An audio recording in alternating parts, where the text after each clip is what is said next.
All right, let's do it. Okay. Hello, everybody. We're just making sure everything's popping just fine. Making Sure everything's popping. Okay. Let me see. Okay, guys. Let's see what we have here. Testing, testing, testing. Okay, everything is good. Everything is good, and everything is working as it should.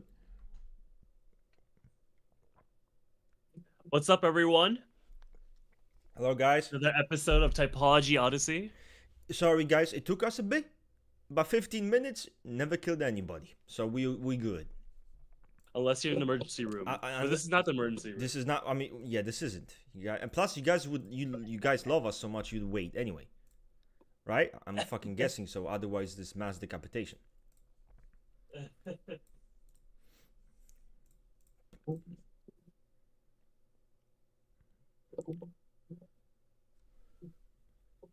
He died. Wow. Let's say you're right, bro. Oh my god. I just. Hey, Rust. Oh, wait, let me do this. Oh, Veronica. The mod team is here, guys. Oh my god. Put the fucking red carpet for the mod team. The Secret Service? The Secret Service. Okay. So, hey, Rust, out of curiosity. By the way, the clipping was very good. I used the clip for short. So let's keep that shit going today. Let's keep the shit. Clip those motherfuckers, right? Now, hey, Rust, out of curiosity, do you have any siblings or cousins? What do you type your wife as? It's so funny how it's like siblings and cousins, but then it's about my wife's type, which I would hope siblings and cousin plus your wife is not in the same sentence, right? If you know what I'm saying. Unless you're from fucking Alabama. Sweet home Alabama. Then that probably has some overlap. But do I have siblings? I don't. I have, what do you call it? Like half brothers. I have 2 half brothers. I don't have any, like, actual siblings. They're from my father's side, right? So, yeah. But yeah. Anyway, 2 half brothers, right? Or step brothers, whatever the fuck. It always sounds weird. 2 step brothers. But 2 step brothers, and then I have a bunch of fucking cousins. Like, fucking, dude, shit ton of cousins. But I kind of, you know how family works, where growing up all of you guys are together, right? Like you guys, like, parties are together, you go to your cousins' parties, it's like a whole family, and it's a shit ton of people. Yes, but you know how once you grew up the relationships break because there's some drama, something happens, and then this person doesn't like this person. This kind of will happen, because I used to be close to all of my fucking cousins. We used to do shit, fucking everything together, whenever there was family gathering, man, there were plenty of us. But over time, the drama started being involved. Families became kind of anti each other. So there we are. I'm in touch only with one of my cousins. So it is what the fuck it is. I type my wife as an ESI. ESI SP4 is Base her typing. type. We're not biased. That is the based type. We're not biased. There's zero bias here. Just so you guys know. There's zero bias on this stream. We cannot be biased. Like, we are actually programmed. No. Debunking Socionics or Enneagram today. Enneagram. It's always Enneagram. That's what we do. There's no reason to make podcasts about Socionics. It's a circle jerk, We're not here to circle jerk. We're here to learn about ourselves. We're here to learn about our true human nature. Rust LIE, dualization, when? Always has been. The fuck? Wait, y'all don't know? Wait, this chat doesn't know you're an LIE? I am actually, guys, what you guys don't know, and that was the whole purpose of this chat, is to kind of see how good you guys are at spotting mistypes. I'm actually an LIE, and he is the SCE social late. So I'm sorry, guys, but you are really not good. You actually bought into this whole shit. Wait, they thought because you were loud and I talked a lot that I was the E7 and you were the E8. Yeah. Whoa. Wow, yeah. Imagine being so stereotypical. Wow.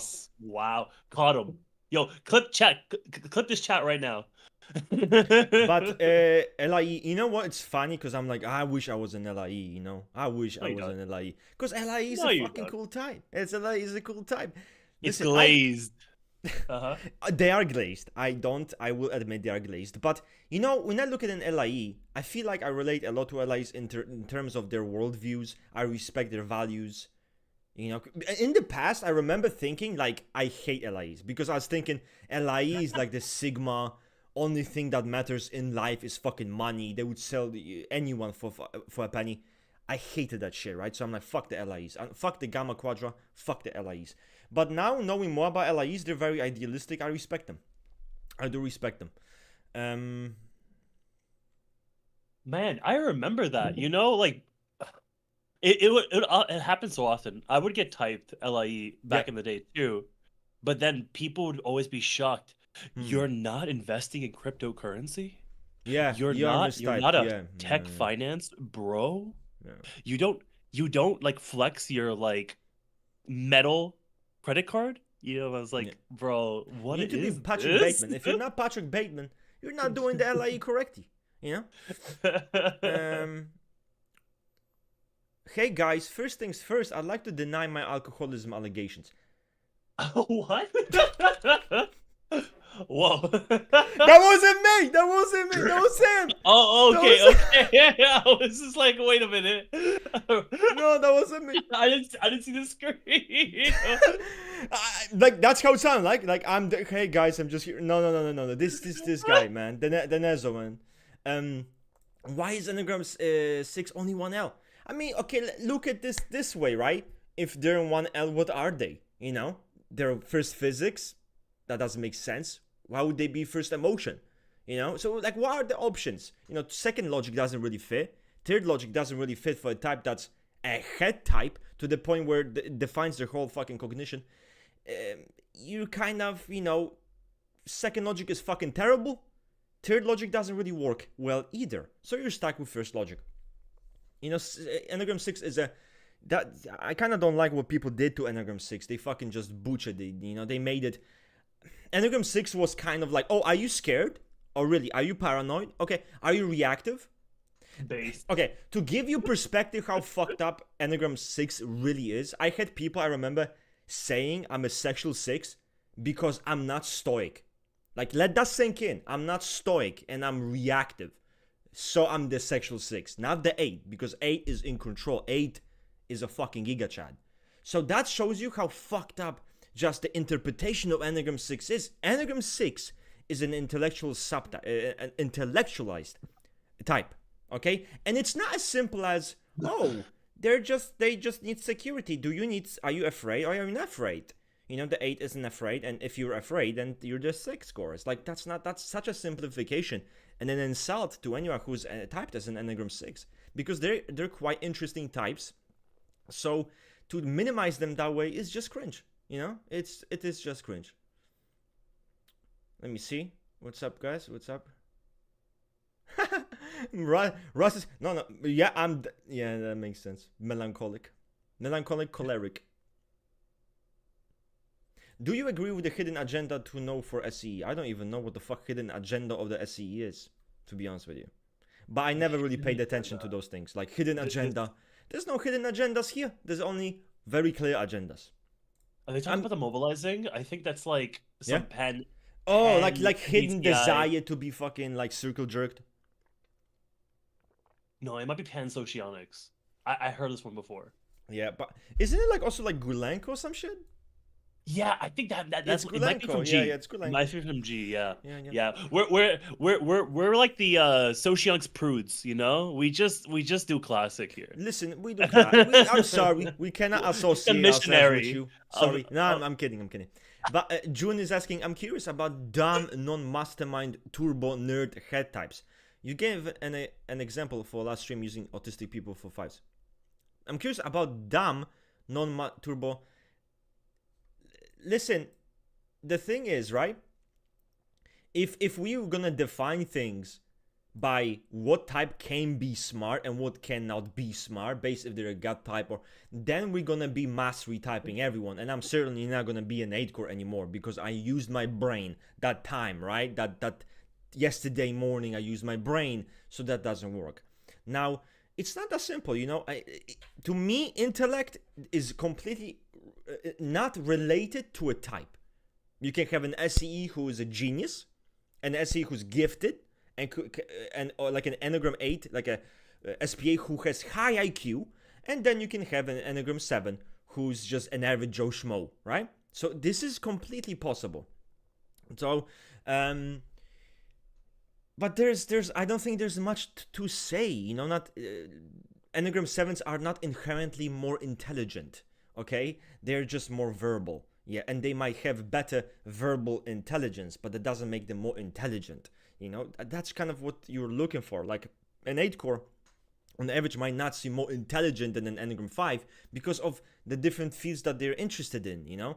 Like, are you talking about kinetic intelligence? Are you talking about like more of the abstract one, right? So I don't know if I'm fucking rambling or fucking shit. Or... Ring, you here? I'm right here, bro. I'm listening to your. I tried, to bro. your spiel. I tried. I think what it is that okay. I have to talk about it because I wanted to talk about this last time too. The portion on E5s and the connection to literally autism, that is something that Naranjo actually talks about. In particular, you can see it like in the Social 5 in the chapter 4 of Avarisha, where you can see that there's like a connection to autism, the same way like E7 is connected to narcissism, you know, sexual 4 is connected to bipolar disorder. So he just kind of adds it there. I don't think it's aged as well. I can kind of see what he's talking about. He's not actually saying that all E5s have autism, but it's just so interesting. I wanted to talk about that. The way I look at, okay, so book. when we're looking at someone, when Naranjo says this type is this BPD fucking this, blah, blah, we need to understand that it doesn't mean that you have those conditions. It's more so that the personality type that you have, the traits that you possess more naturally, can have overlapping when they're more neurotic. That's all it means, you know. This is really yeah. No, you're absolutely right. Not every single like clinical thing is like they say it like a more of like a loose sense. I'll actually read it from this is from the chapter 4 of the Social 5, right? The Social 5. It's called Autistic Traits. The social E5 lives sheltered in his inner world, living in the abstract. He does not know how to communicate and can live with great anguish without anyone knowing. There's a tendency to become solitary and hermetic. Being very sensitive, the social E5 defends himself to the maximum from external stimuli. Being so indifferent to the world, there's a great attachment to the self. In extreme cases, psychiatry gives us the case of autism and catatonia. So in extreme cases, autism and catatonia, but the idea is that it has traits that look similar, but that doesn't mean you're actually on the spectrum. But I wanted you guys to know because this is where this kind of like Naranjo and his team perpetuates the stereotype as well. That's true. Why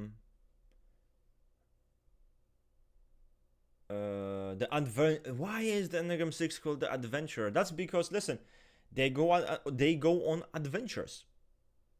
I mean, I think, you know, that's what they do. Oh, let's go on the To be honest with you, I agree with you. I don't know. I've no idea why the Enneagram 6 is called a fucking over adventurer. To me it's one of the types in Ichazo that just blows my fucking mind. Enneagram, the over adventurer, like Jesus Christ.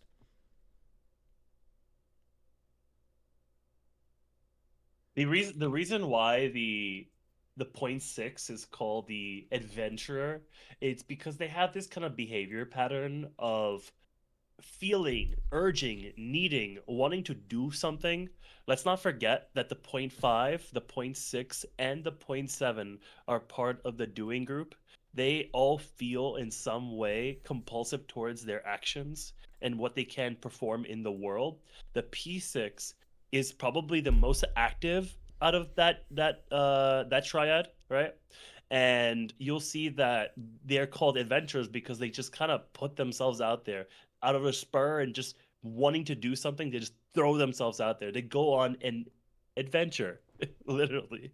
And then sometimes they over adventure and it causes chaos. They get lost in the woods. Then they get lost in the woods. Then they panic. They're afraid because they don't know their way out. Then they overthink. Oh my god, oh my god, if only this, if only that, and only this.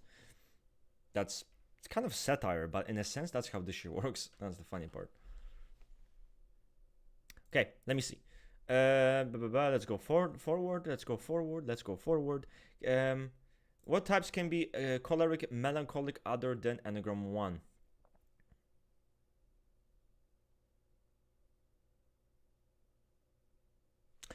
Archetypally, I mean, I'm not sure what the fuck would that. Choleric, melancholic. Maybe like some SP8, but SP8, maybe. I mean, I don't know, something like that, you know. I do think that people take temperaments a little bit too seriously, especially when Yeah, that's why I'm. That's why. We move on. Gross. Scarlett is asking, can you debunk SP4 stereotype? I feel like they're actually. Oh, we will debunk it. We don't need to say twice. Ooh, okay, let's go. Okay, first of all, the Sigma Giga Chad stoic motherfucker who is fearless. My experience with actually correctly typed SP4s is that they are quite enduring people, and when you don't know them very close and you have that very close connection, you will not know that they're not a Sigma. At least, like, you will see a more stiff, polite, very nice, good demeanor. They will present this way, right? But underneath it, when you know them very well, like you're in a relationship, you're a very close friend, and they allow you in, you'll see a deep emotional world. Like, they're very emotional people, very sensitive. I know SP4 is this giga chat. No, they're very sensitive and deeply emotional, just like really any other Enneagram 4. So, same thing. The difference is that externally, when you don't know them that well, they're always trying to have self-control. They're always trying to keep their emotions at bay, always trying to endure, you know, not to put burden on other people. But this is really a very sensitive and very emotional individual. That's one of the things that I would really say breaks the stereotype, you know, because SP4 is also think just stoic, yes, but deeply emotional person, you know. Yeah, and I'd like to put forward, because that was great, just the people underestimate, because they see SP4 as the grounded E4. The SP4 is extremely idealistic, like very, very. Online, or even more than the other E4s, where they have this image of themselves that they need to uphold, and then they also need to kind of give this image out to others. And it's this kind of idealistic turmoil that the SP4 tends to give up or give things away to show, like, you know, they are this person who can endure, who can help others, especially the ones that they care about, and earn their place within them, you know, almost like in a pantheon of affection. Through my sacrifice, you know, people will recognize, you know, how much I care and how much I'm worth it. It's interesting, very, very similar to the SP3 and even the Social 7 when it comes to their service for others. Except I would say that the SP3 and the SP4 are a little bit more legitimate with their sacrifice. Yeah, yep. Very well said. Very well said. I keep seeing that one motherfucker on PDB keep arguing. Listen, if I was to go on PDB, right, and I saw what people are arguing about, I would literally go insane. You will find any take. You will find anything, every single thing on PDB. So don't ever really care about that. You know, there's always gonna be that one guy who's like, no, SP5 fits ISTP. SP5 ISTP is old news. It is something we considered 2 years ago, okay? But we're past 2 years ago. We're in the future now. Now it is the present. We don't give a shit about that combination anymore. SP5 is a fucking 5 core, and it is an NI base at the end of the day. Simple as, you know? Don't worry about it. Hey Ring, how would you describe a social 7 athlete? They're an athlete, but they're social 7, at least in my opinion. There's this there's this kind of not consensus. There's this kind of like minority thinking I've seen on PDB as well, where like the social 7 is this person that is like almost like an E5, where they don't do anything. They're just They just plan and fantasize, and they don't do anything at all. Yeah, bro. They're just another E5, and I've seen people say that because every time we give an example of a social seven that does something, like we say, oh, Steve Jobs is a social seven. Oh, he's done all these things. Aren't social sevens like these planner fantasy people that live in their heads and they don't do anything, you know? And the reality is that's not fucking true. There's a lot of fantasy elements to the social seven, but they are doers and community builders at the end of the day. And a lot of the different sources say that about them. Yeah, they can be charlatanistic and lie about their achievements and, well, not lie, deceive. Maybe I would say that's more closer to like a social three. They'll build themselves up in ways that they're not, right. And just why did I say all this? Because I wanted to connect to this question: social seven athlete. What would that even look like? I unfortunately don't have a type example for you. Maybe chat can think of a nice social seven I have no idea. I don't have any example. examples. I I will don't say exist. that I'm the kidding. problem, the social seven athlete is someone who is going to try to find shortcuts and try to be more strategic with the way they play the game. They might struggle with being consistent. They might struggle with the work ethic and being able to put in the time after time, day after day, multiple different training sessions. But if they can get past that, I think that their mind could see opportunities where others don't, and allows them to find a new way to be able to play the Yeah, game, to win the think of game. new ideas, be innovative when it comes to their own play, and keep the others on their toes. The enemy team, or like the other team, would have an easier time for them to outplay them. But I would say they would struggle with the day to day. Yes, and everyone can be athletic and strong and big. That's every human body usually is capable of doing that. It's going to be the work ethic that's going to be the toughest for the social seven, and really like the guilt of not being enough that's going to hold them back. Yep, indeed. Should I use charges to type myself? Don't use charges. A charge is. Don't ever use charges as a basis of your typing. There's no need for that. There's no need for that. I'd argue is more normal. Blah blah blah. Da da da. Just seems like a normal human being. What do you think about IE being a kickboxing world champion? I don't care. I don't care about IE being a kickboxing world champion. I don't like those. I don't personally just.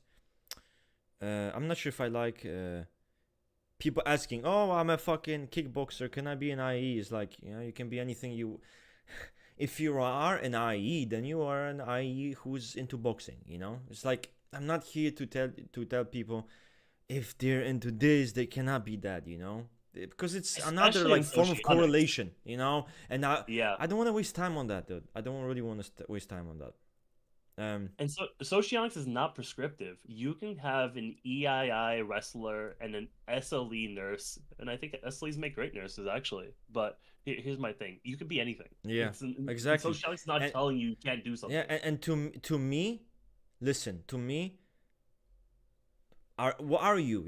Like, are you a fucking if you are an SCE nurse, I'm not gonna say you're mistyped. I'll get to Yeah. know you, and then I'm like, okay, shit, he's legend. Oh, look, an SE who's a nurse. That really doesn't matter. I think what is more important is to see the themes in people's lives.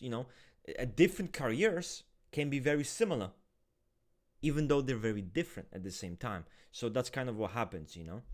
Like social aids, many of the social aids are involved in the community in some type of way, and whatever that they do relates to people on a larger scale, and that can be true, and that can be achieved through acting. Like, there are social aid actors, there are social aid fighters, like there was Muhammad Ali. There are social aid people like Muhammad Hijab, who's on YouTube, and he's making spreading Islam, and he's a religious man. There's me. There's many types of people.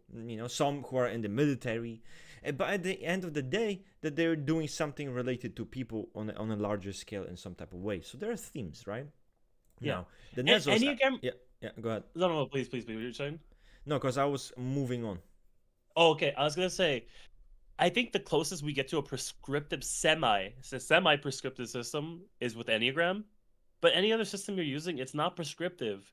And even in the chat, we're saying, like, oh, there's I'm an E5 athlete. I'm an E5 athlete. I'm like, yeah, I believe that. I think that we online are so limited because we don't see these typologies. Like we're not a our community is online. It's not a group that we see in person where we can see all these differences. We can see the Exactly. physical manifestations. We just assume that whatever we see in the book and the theory is just exactly how everyone acts, you know? And Yeah. that's not true. Yeah. The people are people first, and typology can probably only describe maybe 30 to 40% of them.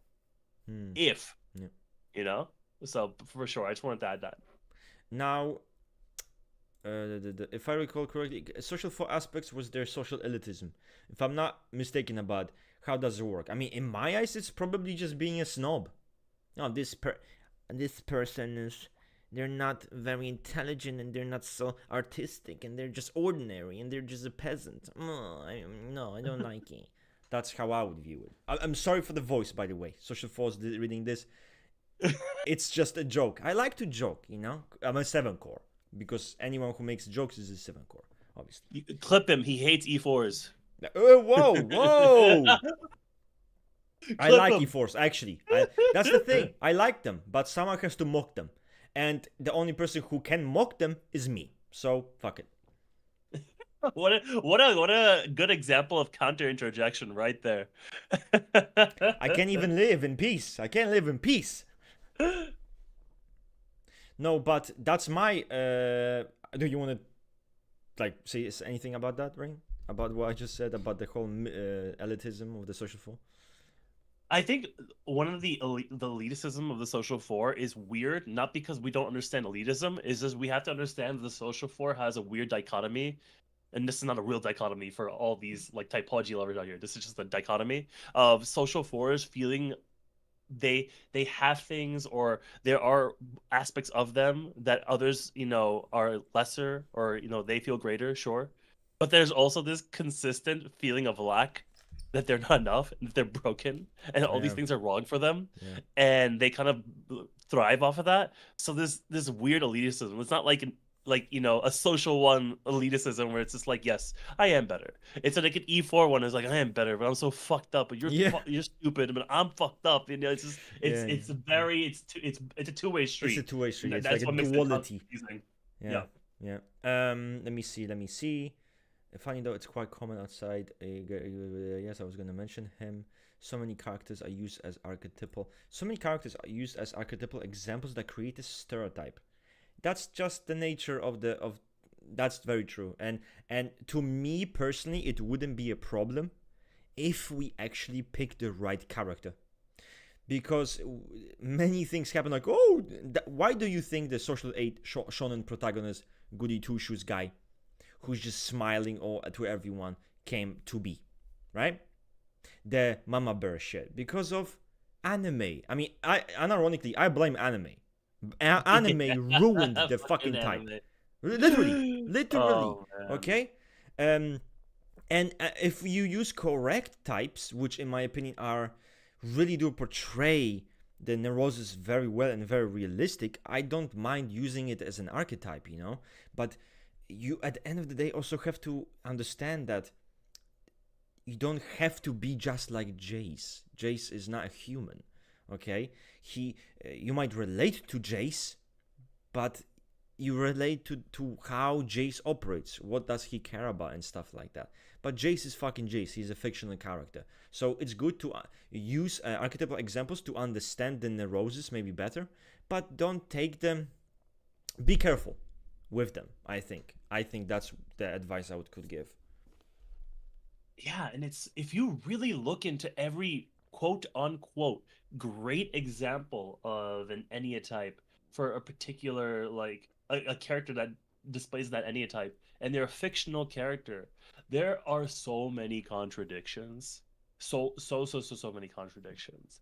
Like, I know that people use Griffith as an example of a social too. And they're like, this is archetypical social too, you know? Oh my And I'm god. just like, yes, that's his best Yeah. fit type.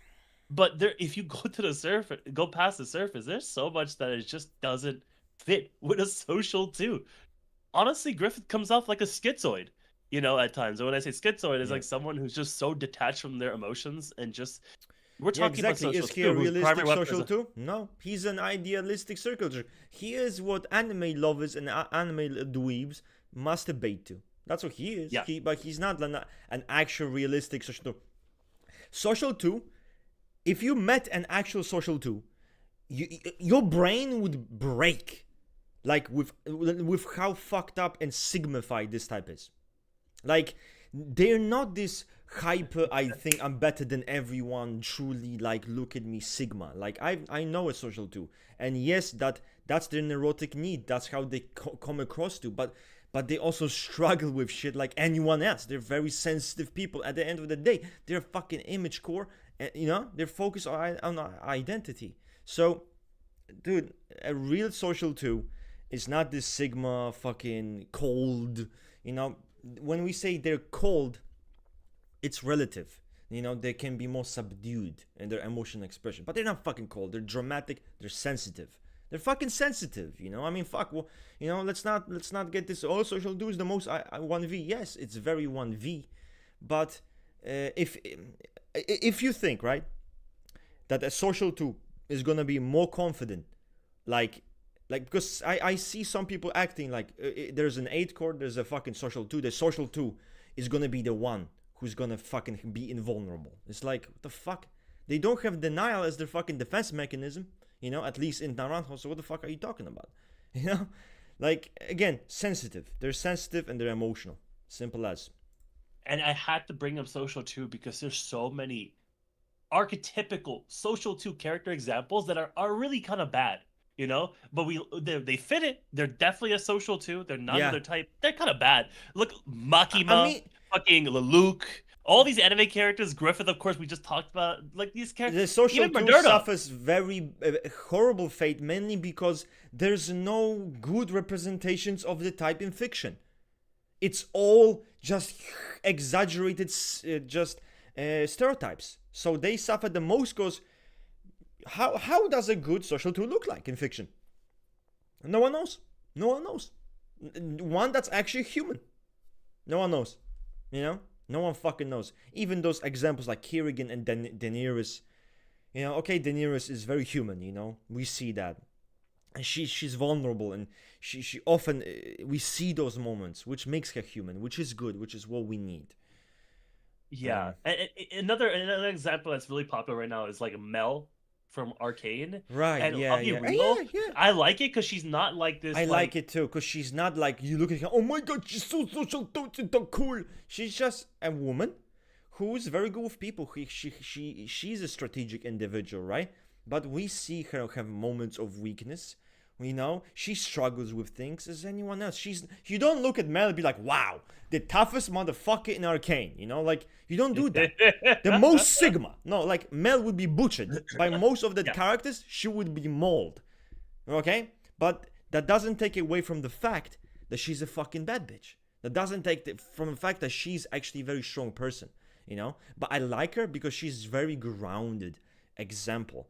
None of this, I will fucking destroy Sigma social 2. I will destroy it. And it's funny because people always like the D Sigma social 3, but like social 2 is like the God Sigma, right? When most people couldn't tell the difference between a social 2 and a social 3. Why do you think there are many social 3s that used to be thought of as social 2? That's why this happens. Yep. Berlin. But I like social 2s. Listen, I like social 2s, but I want realism. Like, that's what I do with my type. My own type. I go around, I create documents, I write about it. I don't write about it to jerk off to it. I write about it so people can look and be like, oh, so those are the unhealthy parts of the type. Wow, this is not a sigma. It's a person who's fucked up just like anyone else. And that's what really irritates me when people sit on the fucking in typology, be like, oh, this person idolizes this type. Your mom idolizes this fucking type. Your mom does. No one else. The purpose of typology, as we use it, is to desigmify every type. Yeah. They're all fucked up. Social 7 is not this cool fucking, I want to be this type. Nope. They're fucking pacifistic motherfuckers. They're conflict avoidant. They don't take responsibility. Dude, they're charlatans. They're not cool. You know? Social They're 8 is liars. not cool either. Like, none of us are fucking cool. We're all fucked up, you know? And that's the problem with typology. The labels become almost, there's no objectivity. There's just like, oh, one is cooler, one is because the thing is, it's no different than politics. It's no different. Typology is literally like fucking politics. It's very similar. It's the interpretation of types gets created by the community and by how the community views the type. And it's a popularity contest. Oh, this guy's cool because he's this type. This guy's cool. It makes me fucking sick. True. It's so fucking true, bro. And the reality is, if your neurotic fixation controls you more than you control it, you are not in charge of your life. I'm gonna straight up say it. You're not in charge of your destiny. You're not in charge of your everyday. You're not Sigma. You are literally letting your childhood trauma win and let it control you. So you're not Sigma. Yeah. If you're and social, this brings me to another thing. People who are using people who are using Enneagram know their type. Have you improved? So you haven't. You haven't improved. You've spent 1 year in typology and you haven't improved shit. Why? And now you pissed me off. Why didn't you improve? What's the excuse? There's no excuse. If you know your type and you've been in typology for a year, for 2 years, why the fuck are you not improving? What are you doing? You know? And then we have PDB. No one's there to improve. No one fucking is there to improve. They just want to circle jerk their correlations. They're there to circle jerk types, and every other week consider a new type for themselves. Oh, am I this type or am I that type? It's not about growing. It's not about learning. It's nothing. It's just identity. I'm here to jerk myself off, which makes me fucking sick about that kind of thing. Because I've grown. I've had people around me grow because of typology. But how common that shit is, it is uncommon. It is uncommon. Because most people, like, typology community is about gossip. It's about gossiping. It's about politics. It's about agendas. This fucking community needs to be reset, okay? It needs to be fucking reset. Fuck's sake, it needs to be reset. And there needs to be a focus. Having an Enneagram fixation, it's not a good thing. It's not a Discord about profile like ornament. It's not a PDB profile ornament. It's not like an excuse to act a shitty way.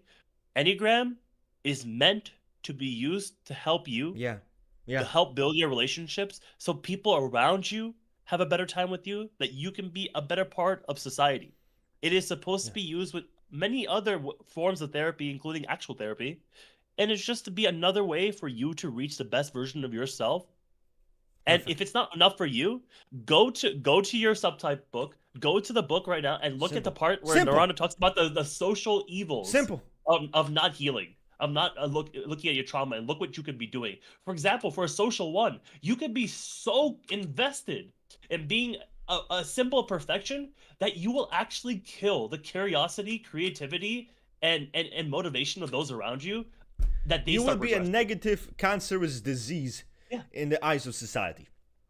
For social 7, you could be so invested in this image of yourself to be this good savior person that you actually enable toxic systems that even hurt other people because you have a favorable position in them. That you will allow social evils to go on because the social evils give you a good spot in society. It's fucked up.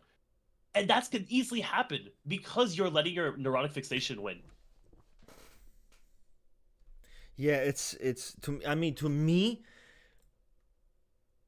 because I've dealt with many people in typology community, and that's why it makes me so pissed off, because like, we're supposed to be here to fucking make a difference, to actually do something with it, to learn, you know, to go through this journey, to maybe benefit one another, you know. But in the end, this typology community is filled with antagonism, it's filled with hostility, it's filled with different ideologies. It's a fuckfest. And what can we do? Lay down and be like, oh yeah, no. So it's a mess, and we somehow, you know how we can reset it? If we create rusted community, it is so large that we take over the whole community. We take over, there's gonna be nobody left, just the rusted community. Then we can fucking reset it. But with this mess, fuck it. And with great power comes great responsibility. Because we're not here to power trip. We're not here to enforce shit. Believe any correlations you want. Believe that. I believe mine. We all disagree. That's fine. But we have a common thing here, right? Hopefully all of us, even if we disagree, we kind of agree on the principle of things, of typology, how it should be used. We do. Exactly. We agree more than people. It's just so human to always look at what we disagree on. We agree so much more than we disagree, and that's why people ask me, yeah, right, how can you be captain of the Enneagram board? How can you talk to Rust, you know? How can you agree with certain things that, you know, SES does? I'm like, because the reality is we're all human beings trying to understand ourselves. Oh, God. And I think we have an avenue to actually do that. And yet what we do is we always focus on the differences because those differences make us feel weird. Yeah, it just makes us feel weird. You became, and then it's so sad to me to see my friend, aka you, to go through that. You know, I open your page and then I see just a person creating fan fiction about you and how there is some elaborative plan, and that's what they turn this into. You don't want to, but they make it so. You know, oh, why are you? What did you do to Russ? Why are you with him? What are you doing? And it's this. And from my side, it's like, I don't even know those fucking people. I don't fucking know who those people are. I've never interacted with them. And the way I operate, I'm not going to judge someone when I never interacted with them. That's the fucking weirdest shit ever. I don't even know them. And I'm fucking gonna like be all fucking make judgments. So it's crazy, bro. People are fucking crazy. But anyway, guys, take what the fuck we said, okay? Seriously, here. Okay, we are here to learn with typology and do the right fucking things. I mean, it's fucking hard, you know, even fucking for me. I think it's just so interesting though. Like, if you look, there's so many Naranjo fanboys, and I'm a Naranjo fanboy. I mean, me too, but and also, no one cares that Naranjo made this system for clinical psychology to help people. You know, yeah, whatever, you have your criticism of Naranjo, but he did want you to use it to transform. Ichazo, same thing. You wanted you to use it to transform. Hell, you could be into Riso Hudson, Jackson Bear, you know, Lukovich. They wanted you to use Enneagram to transform, not to circle jerk your special personality, bro. Yeah. So we need to. So be nicer to each other, okay? And don't be cunts, because if you're cunts, then mass decapitation happens. Then what other choice do I have? Then mass decapitate. You gave me no choice. Press the red button. You gave me no choice. I wanted to give you the room for fucking self-improvement, and you spit at it. So the only thing that's left is to squash you like a fucking bug. You're gonna need to bring back the katana. In the back, that's to decapitate those people that are mean, that are fraudulent, that want to hurt others. Oh my god, that is fucking funny. Okay, seriously. Okay, guys, I'm scrolling up. Sorry, guys, we went. Sorry, guys, I'm cool. I can speak for you. Rust, how extroverted do you think Enneagram 8 subtypes are? It depends on the person, you know, and depends what you mean extroverted. Yeah, like socially extroverted. Yep. That's so fucking varied from a person to person. Generally, you can say that SP8 is gonna be the least extroverted, you know. Then makes sense. Then this probably the then sexualate and then maybe socialate, you know, because of obviously, you know, social subtype. But it can go either way, you know. I mean, Conor McGregor is more extroverted than I am, you know. He's more interested in that than I am. So it really depends on the person. But generally, you have someone who scores high on extroversion, just regardless, you know, and that's what you should really care about. But how extroverted they are, you're nitpicking, you're fixating on the specifics. It doesn't fucking matter. The point is you're very extroverted, you know. Subtypes and typologies to provide definite archetypes as a real exists somewhere in between.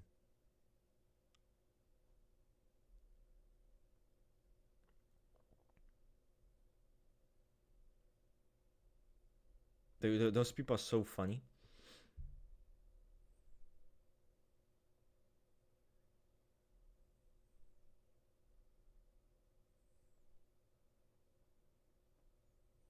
What the fuck is? Oh god. Join us for the game night. Wait, what game night? What game night was it? What did you guys play? Oh, I was there yesterday. You were there? Yeah, for a couple of minutes though. But what did they play? They did Jackbox. How And many Guard people Force who were in the Jackbox? What, like 8, 9? 8, 9. Damn. Yeah. That's fun. Yeah. Imagine if we should get like a drunk Jackbox experience. Yeah. At 100 viewers on our. We did talk about the 100 viewers thing, guys. I mean, I told you, invite your families. Invite your families. You guys didn't do that. 11 point. That's too much. Oh man, I could play not the imposter, but the aliens game, where you need to find the imposter. Is super cool, man. Oh, I hate that game. I Every love that game, single ethical type. Bro, I was so good at that game, bro. Wait, didn't I fuck you over? Didn't I fuck you over in the game?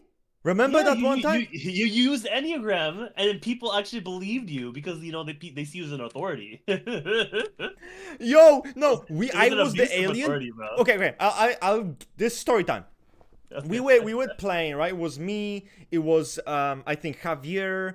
It was Ring, my wife, and James, right? Shade. You guys know James from some of the streams. And I fucking kid you not, because we were drinking that time. And James was fucking cooked. James was hammered. He was not present. His brain was somewhere else. All of us were kind of sober. We were drinking, but kind of sober. And the funny shit, we were playing this alien game on Jackbox. It's called like, I forgot the name, but it's like Imposter, right?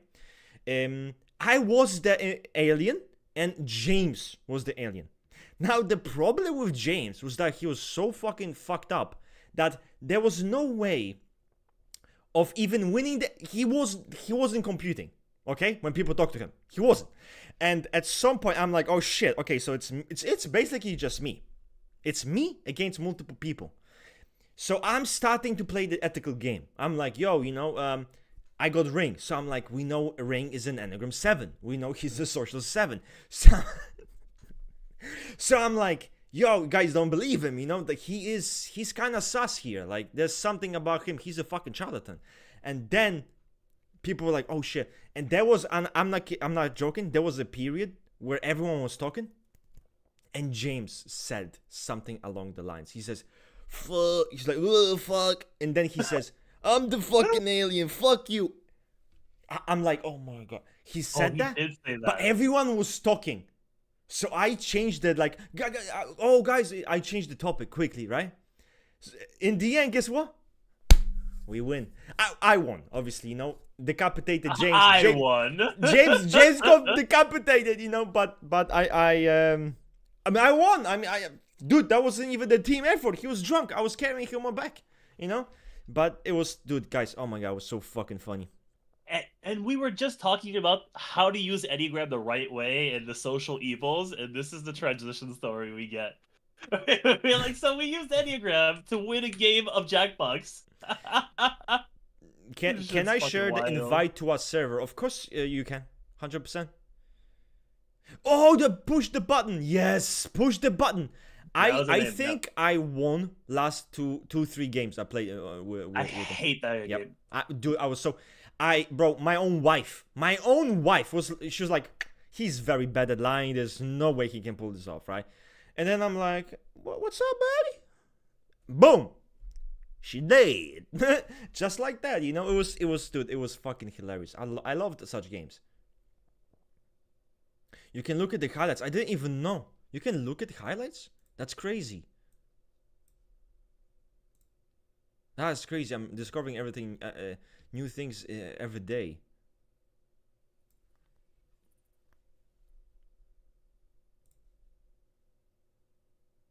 What's an example of someone with a fixation along a path of growth, breaking their stereotype over time? Don't use Zuko. I don't think we would even think about using Zuko. What's an example of someone with a fixation along a path of growth, breaking their stereotype over time? Don't use Zuko. Yo. I don't know. There's a lot of characters There's doing so that. many. Didn't we? We did that for like the Arcane episode of Yeah, Typology most Odyssey. of them broke the fucking roses in a sense. Yeah. Yeah. What's an example we haven't used already?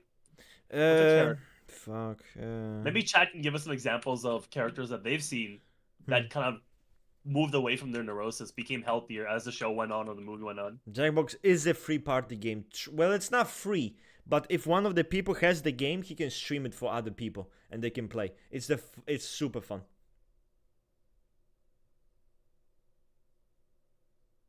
Thorfinn, obviously.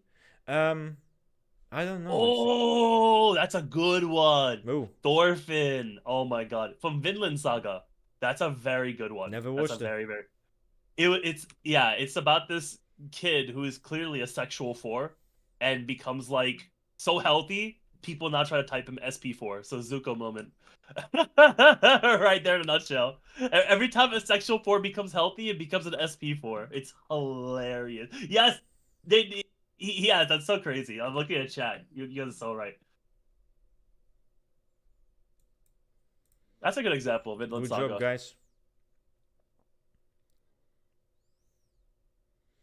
The difference between SP7 and SP7. Oh my god. You hurt me, Akia. You hurt me with that question. You really did hurt me with that question.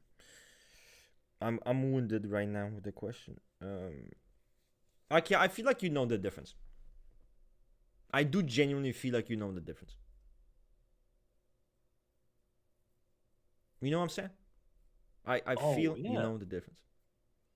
This has been a stream viewer for such a long time. They definitely No, he's not even a stream viewer. He's literally one of the most active members in the server. He knows the difference, and he's an SP8. Ooh. He knows the difference. He's fucking around. This is nothing more. It's a cosplay. He's cosplaying right now. He's like, guys, let's talk about.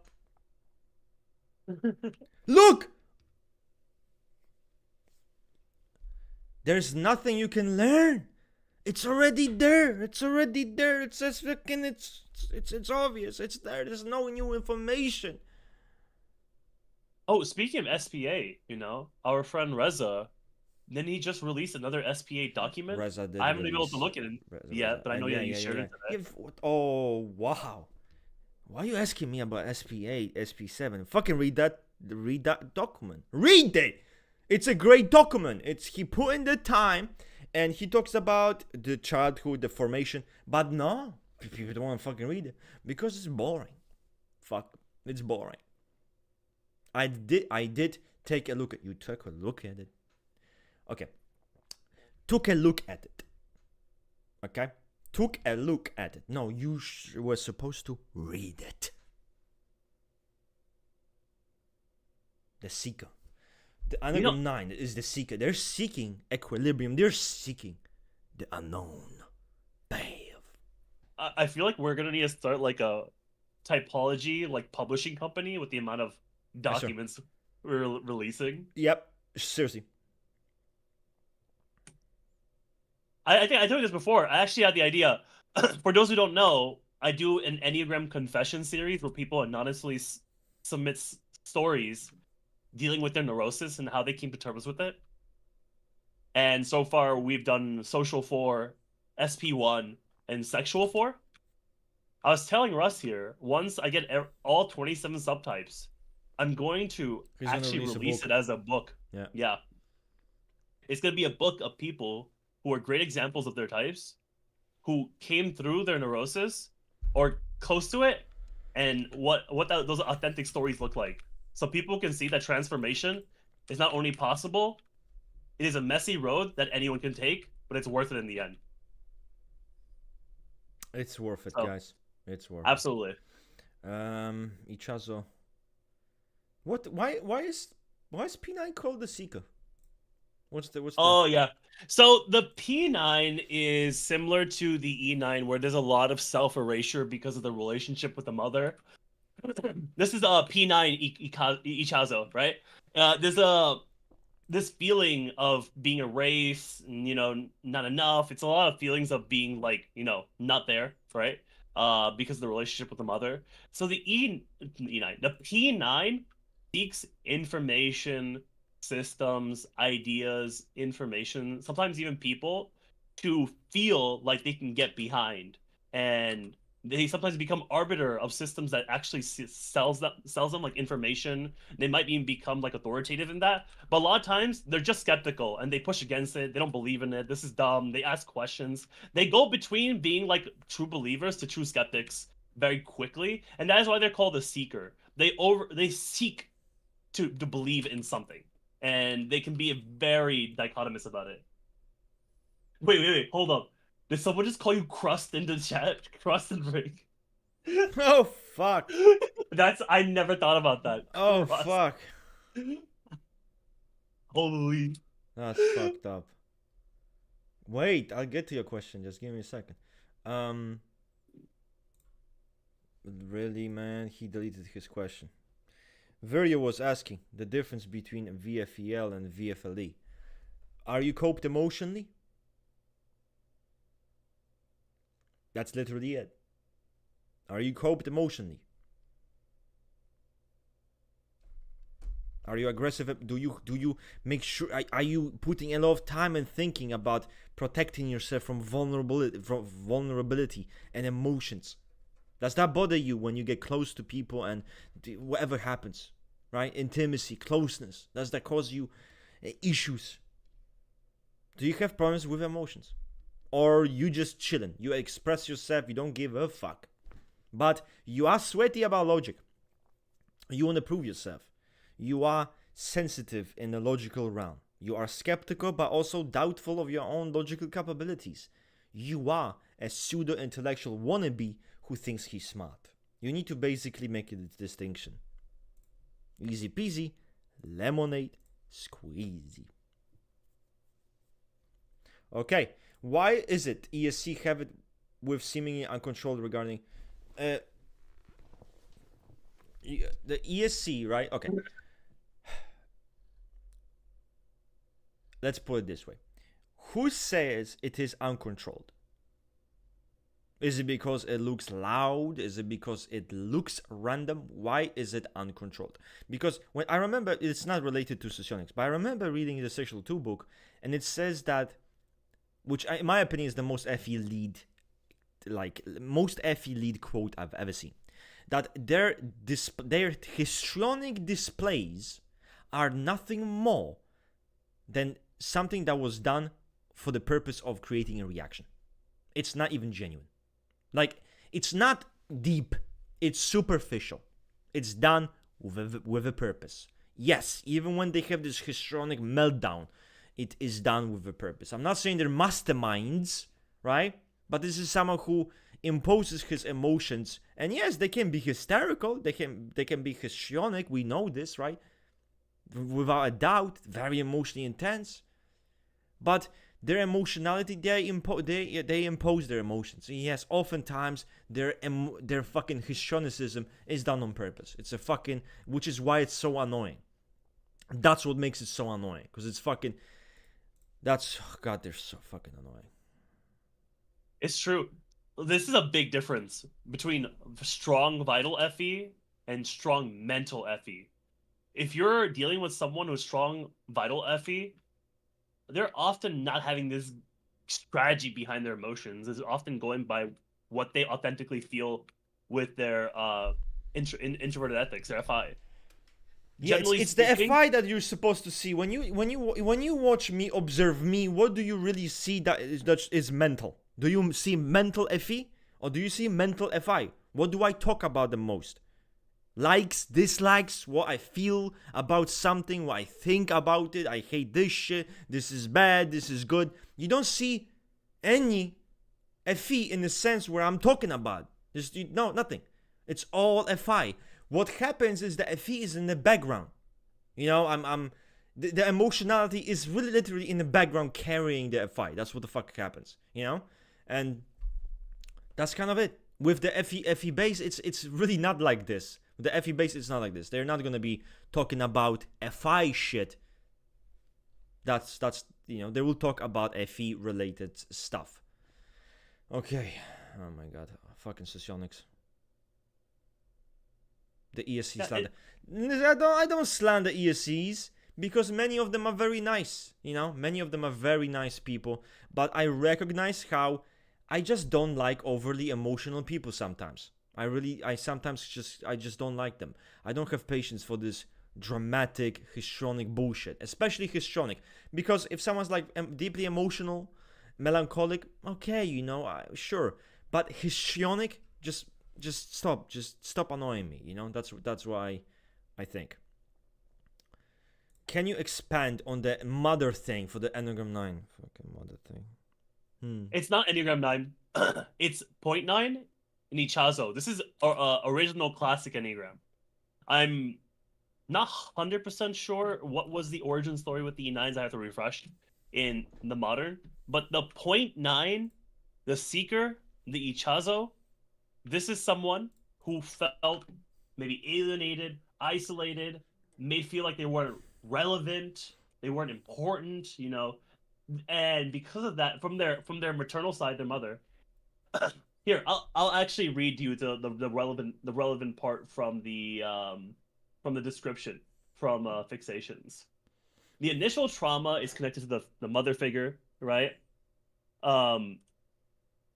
Where the moralists perceive their mother as severe and abusive, perfectionists project their mother as distant, unloving, and overly perfect. So that's the P8 and the P1.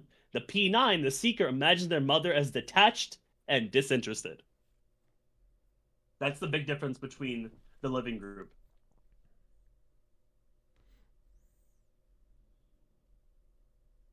Hopefully that was you guys enjoyed the explanation.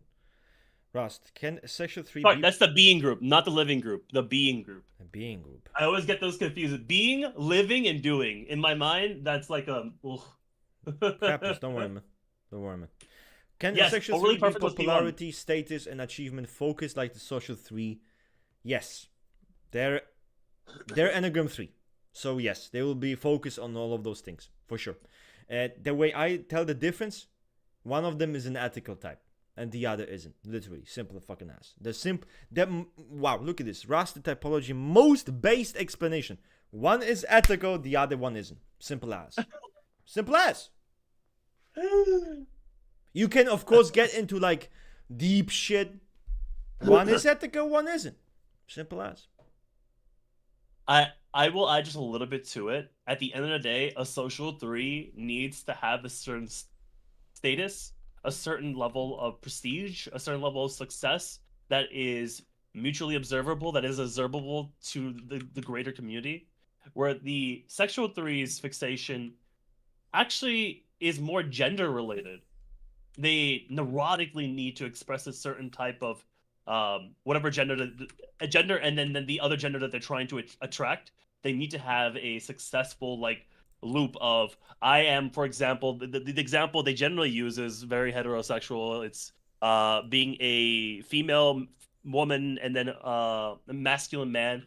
That the woman sexual 3 would adjust their being in such a way that they would attract men of their type, and they once they had their attention, that's it. It's actually a lot less physical than one would imagine. I think the sexual 2, which people get confused, is actually a lot more physical in that way. The sexual 3 I think, has a weird relationship even with sex itself. Funny, sexual type has a weird relationship with sex, right?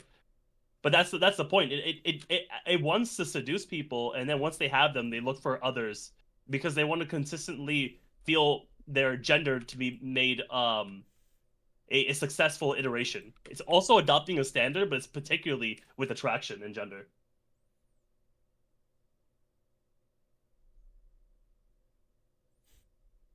Yeah, I remember I had someone tell me I'm a section 3, and the reasoning is, oh, he's masculine. He tries to be hyper macho. It's like if you think I'm trying to be if you think I'm trying to be masculine, maybe there's some projection on your fucking in your fucking brain, you know. Like Jesus Christ, it's oh my god, people are so. Look, if Russ was trying to be hyper masculine as a neurotic fixation, he wouldn't have done that social 4 voice. I'm so fucking masculine. My fucking babe, my fucking chest is so fucking is as clean as baby's ass. But I'm a hyper masculine fucking sigma, you know.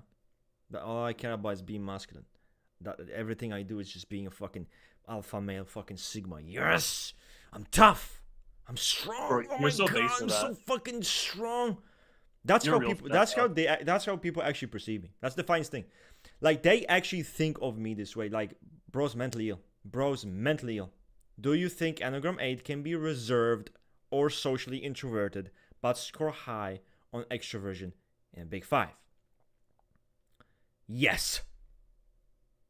I mean, if you are socially introverted, that's less important than you being extroverted in Big 5. Literally. So don't worry about it. Do you still type Maddie Perez sexual 8? Yes, I do type Maddie Perez as a sexual 8. And funnily enough, I was watching. By the way, you guys should watch this movie. It's an amazing movie. A movie called Anora. Anora. I spelled that correctly. Anora. And in that movie, we see a main character. She's a sexual 8. I was watching Anora. I'm like, what the fuck? She's just Maddie Perez. It's Maddie Perez. Same shit. Blueprint as sexual 8. Anora is so fucking sexual 8. It's crazy. You know? But yeah, I think Maddie Perez fits for sexual 8. Sexual 2 is, to be honest, is like, we didn't know. There's a lot of stereotyping on especially when it comes to sexual 8 women. You know, I admit, I agree, you know. But I've seen many sexual 8 women when it's like, you know, they don't necessarily seem like the stereotype of an Enneagram 8, okay? They're wild, they're intense, but you can see that they're much more chaotic, you know? Sexual 2s aren't this way, you know? Yes, you have them try to proclaim, I'm so aggressive, you know, they ain't shit, you know? They haven't seen aggression ever in their entire fucking life, and screaming and screeching and throwing tantrums is not aggression, it's just being a fucking man-child. Or like a overgrown fucking sized toddler, you know? So, no, don't even fucking... Oh my god. It's so interesting because you see this all the time. Are you... if you're a man, right? And you're like... You have BPD type, like, you know, Naranjo BPD type personality traits, you'd be a Yeah. sexual 6. But if Yeah. you were a woman, you'd be a sexual 4. Exactly. It's so simple. It's so Exactly. simple, you know? Exactly. Even with social 2 and social 7, I've seen that too. It's like, you know, if you're like maniacal and scheming, but you're a woman, you're a social 2. But if you're I just you know, don't... man, you're a social 7. I just think she's just too wild. She's just Maddie is just way too fucking wild, to be honest. She's just too wild. That's what I think. You know? And I don't have an opinion on Euphoria. I have not watched that show. Never watched it? I've watched the first season, and I want to watch the next couple, but like I always forget it exists until someone brings up like Nate Jacobs or some shit. Nate Jacobs is one of the most overrated fucking... He bores me so much. Like I'm just so bored. I'm just so bored by people who keep... ESC sexual is dynamic type. Yes. Exactly. Yeah. That's very true. Thank you. That's very true. I'm asking because Enneagram 8s I've met, including myself, none of them are super extrovert and social. I would say I'm very talkative. Obviously, you know, no one would ever think I'm a fucking introverted person. I'm definitely extroverted, but I'm not as extrovert as many people. I'm extroverted in my personality, but not necessarily in a sense like I want to meet new fucking people all the time and I want to go out with people all the time. No, I actually need a lot of time for myself. I need to recharge, and I like to spend a lot of time by myself too, or with my wife, rather than constantly with people, you know. So I think it's just normal, you know, and it doesn't really fucking matter in the end, I think.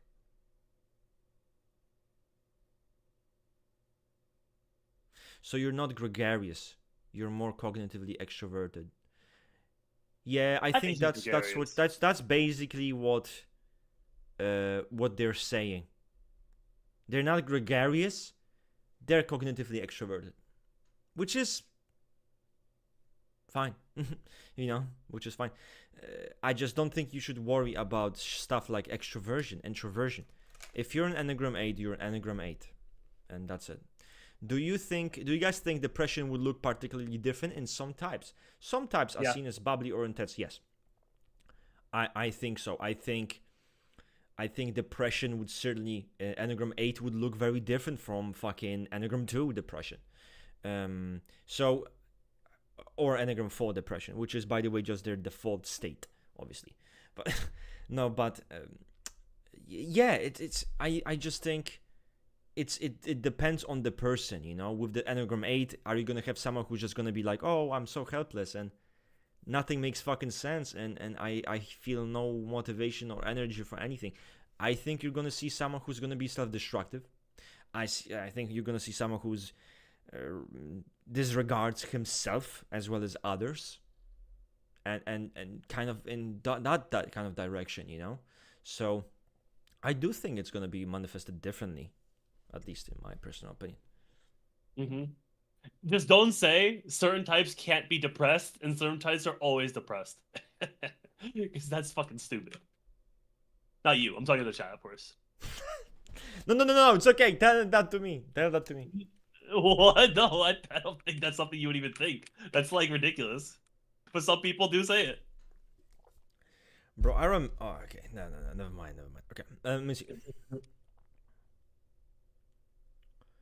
Do you feel as though the neurotic fixations manifest in society at large? What's the pressing one we see now? I mean, to me at least, when I'm around, like, America is just one big Enneagram 3 fixation. Like, vanity. Pure fucking vanity. In US, you know, at least that's why I see. I agree. Likes, social media. Have a perfect life. So everyone's gonna accept you on Facebook. Make sure, because they will stalk your page. Your friends will certainly be on the Facebook stalking your page. So make sure you post nice pictures of your family. Yes, your family is broken. Yes, your family is filled with alcoholism and fucking abuse. But as long as it looks good to everyone else and they want to be you, then you're set for life. Welcome to America, aka the United States of Vanity. That was good. You running for our president? We need one. No, I wouldn't want that. No, man. No, fuck that.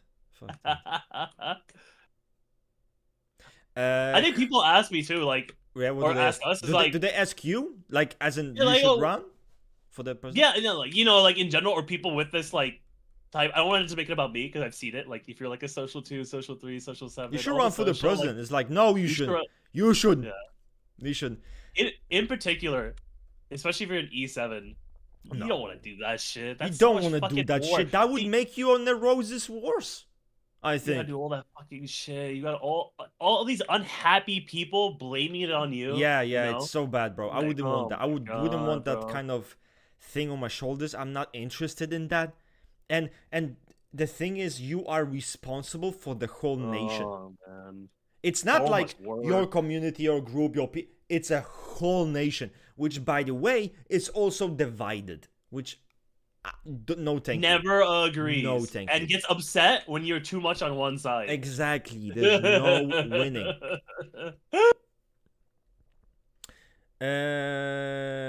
How do you Blessed asks, how do you manifest the Enneagram 8 anti-intellectualism? I would say, when it comes to anti-intellectualism, I'm a person who's the biggest advocate of, if it's not tangible, if it's not based in reality, I will often dismiss it. I'm to the point where even in my approach to typology, I will disregard theory and other things people telling me that I should believe in, because again, it's not my experience in life that I have observed and I applied the theory to real life. That's kind of how this works. But anti-intellectualism is even on a bigger scale for me.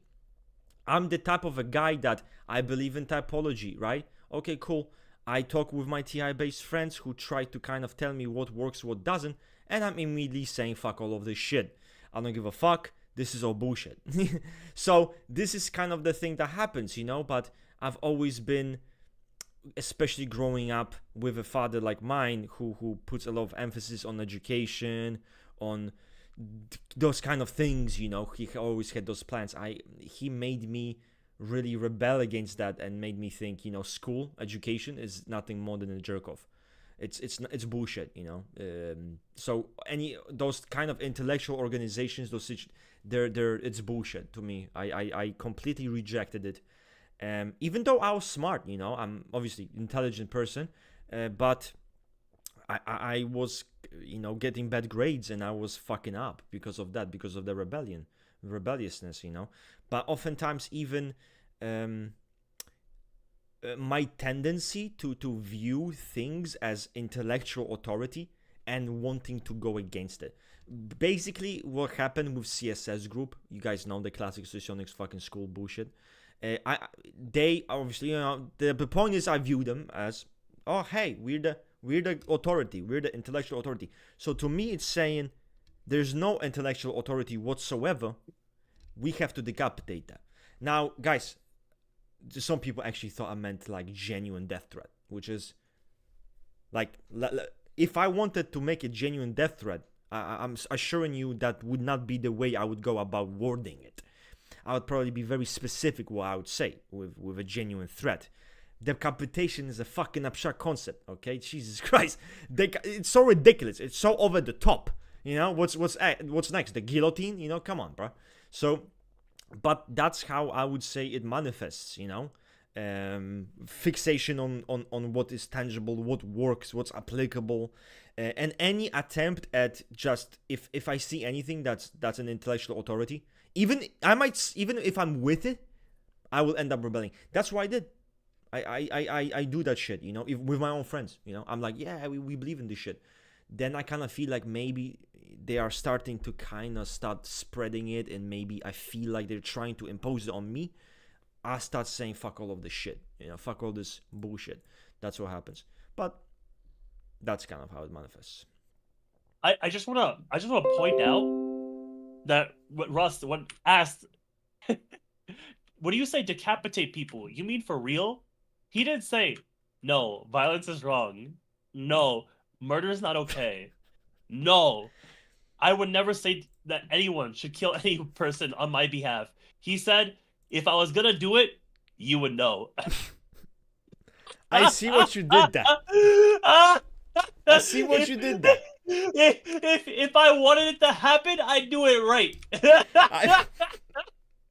I see what you did. I didn't realize it. Okay, I didn't realize you it. didn't? I don't condone violence unless it's justified.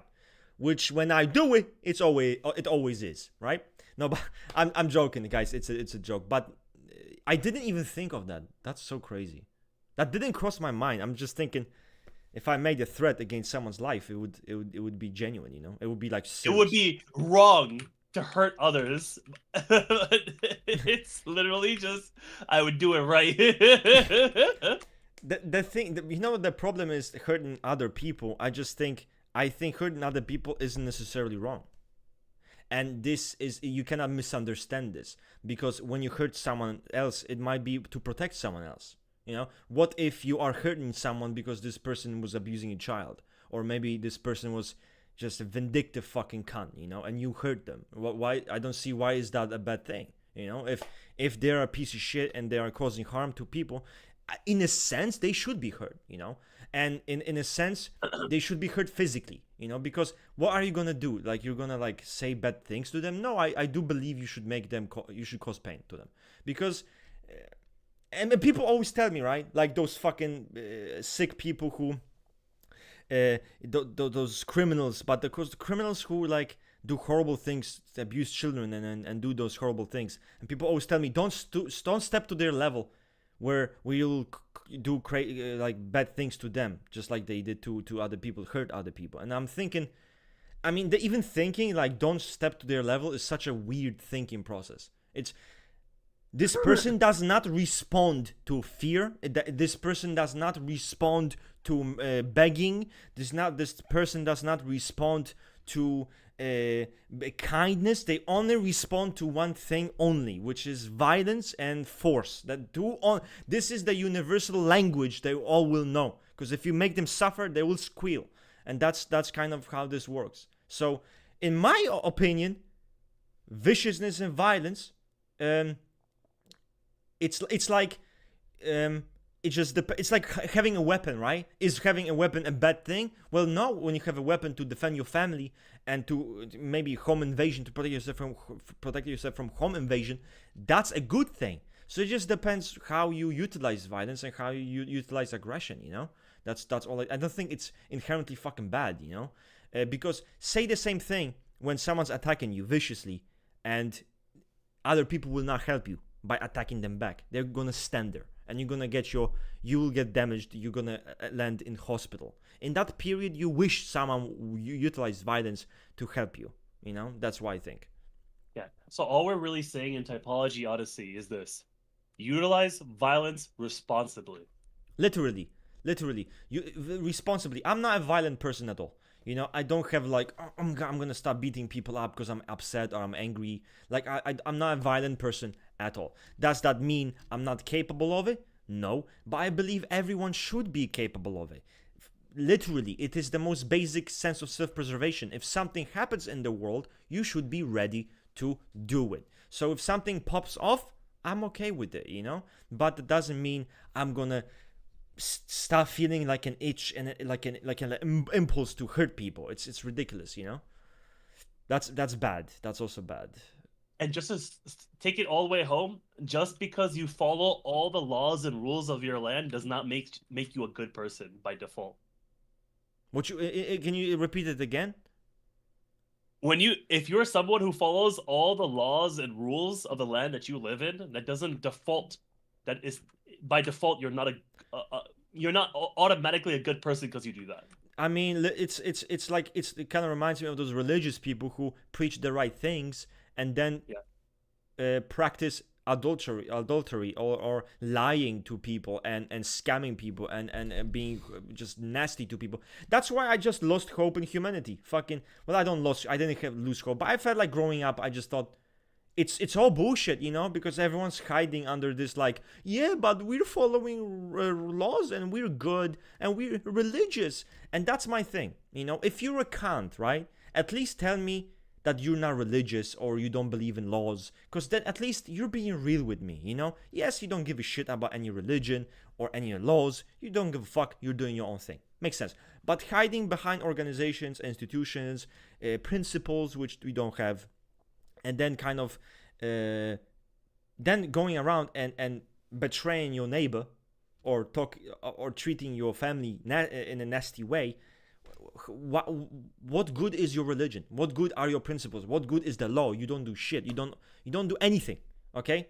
That's why, to me, at least if you're an asshole and you're an asshole, you are self-aware and you own not being to be an asshole, I can at least have some shred of respect for that, because you know what you are. But those people who do that shit, no. I can't do it, man. I can't do it.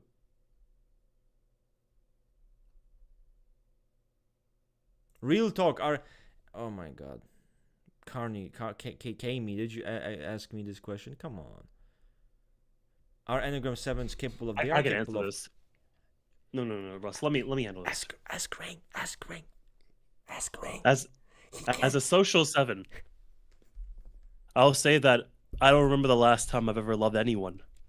In fact, every single person in my life has been some way or method for me to indulge in my self-satisfaction or to get any sort of mild gratification. In fact, I hate everyone.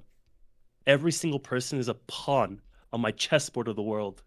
I've taken so many different lives for granted, and I'll continue to do that for the rest of my life, only because the only thing I care about is to be an INTJ Sigma on PDB. That's all social 7s and all E7s right there. That is the Naranjo INT E7 right there. I told you.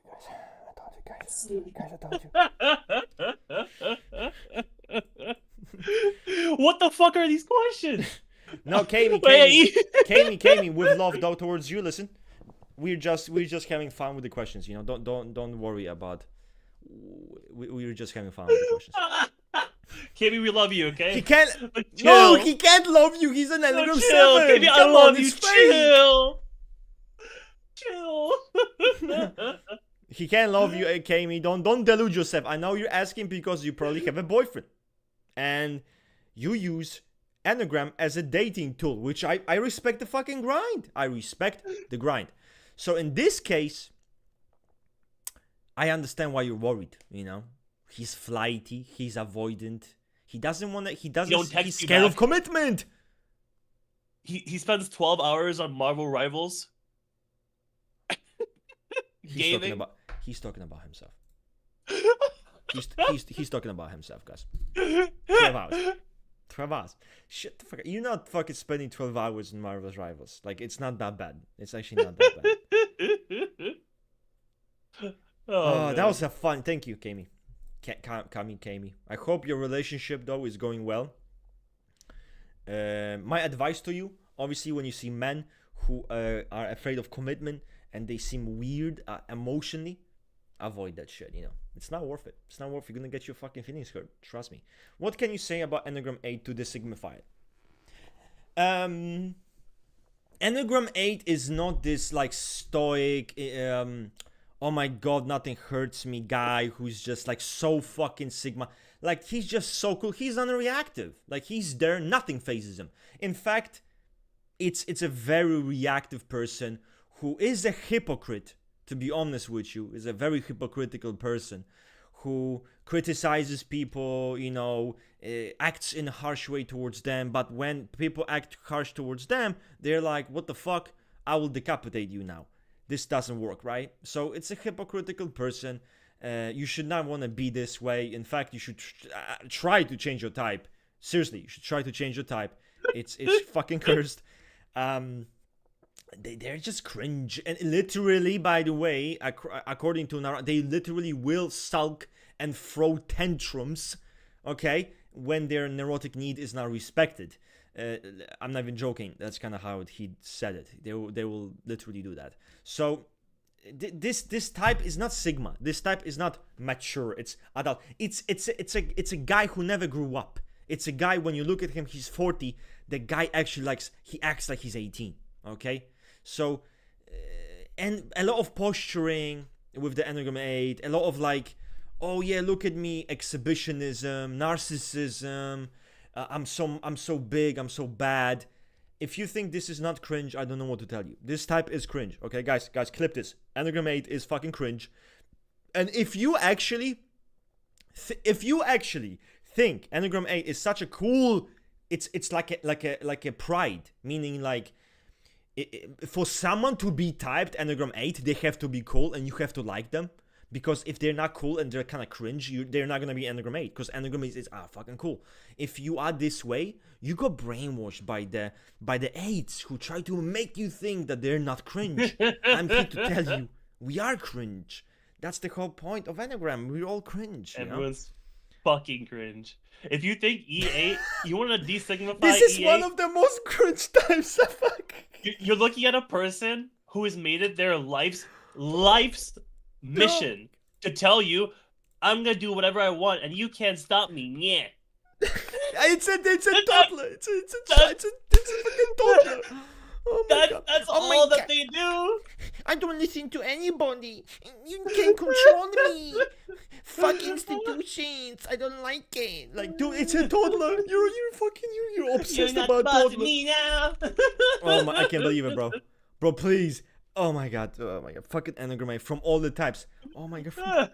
You could have fucking picked any type. You picked fucking Enneagram 8. Narcissistic, arrogant bum whose self-esteem exceeds whatever they did in their fucking life. Okay, like, bro, come on, give me a break. Oh my god. Oh, guys, you guys are funny. Oh shit, you guys are funny. Whew. Rust advice is, if you see men, avoid that shit. No. Listen, since Kami is a woman, my advice would be, listen, we all know male experience. There many men. Okay, one of the biggest flaws of men, which I personally find cringe, I do find men cringe. Like, I do find this part of manhood cringe, which is the male ego. Male ego is one of the most corny, cringe-inducing things that I've ever seen in my life. In fact, male ego was one of the things in my life personally that made me experience how corny men are. I've never really had this problem with women, but men almost act in such ways sometimes that it makes you, it boggles your mind. And I know men say that they're the most logical, but it boggles your fucking mind. So you have to understand certain patterns with men. Male ego is one of those patterns, right? Second thing is, an important thing, avoidance. Men who avoid emotionality, like they're kind of afraid of commitment, which is, by the way, like majority of men. Oh wow, majority of men, they're so special, right? Every fucking other guy is the same way. But don't accept that shit, you know? He's either gonna fucking tell you if he wants that shit or he doesn't want that shit. If he doesn't want that shit, then tell him to go to fuck off. Literally simple as. Don't entertain. I understand, okay? It's part of being Sigma. Oh, I'm not trying to get my feelings hurt. Stop being cringe, okay? Either have no emotions whatsoever or just express them. Either one, okay? Either you have no emotions and you move the fuck on, or you have emotions and you express them. Please, none of this suppressed shit. It's corny. Suppressing your emotions is fucking corny. Don't do that.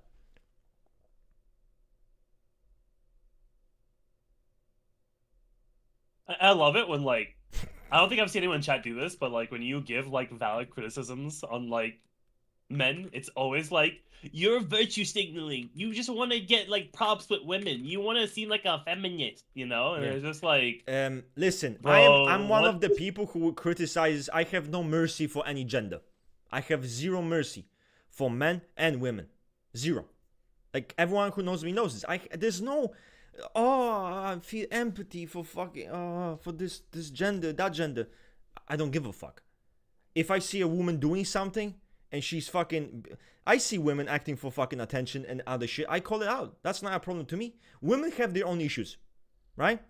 I'm a man, and I'm kind of bored of talking about the whole internet's always talking about women. It's boring. We talked enough about that shit. Fuck it. It's boring, right? I'm a man. This is the male experience, and a lot of my experiences were also with men, and the most cringe experiences were with men, not women. My most cringe-inducing experiences weren't really with women. You know, women were quite nice often. They have their own shit, but they were not cringe. Men are cringe. So if you are a male plus you're cringe, get a father, okay? Consider investing in a father figure, because Jesus fucking Christ.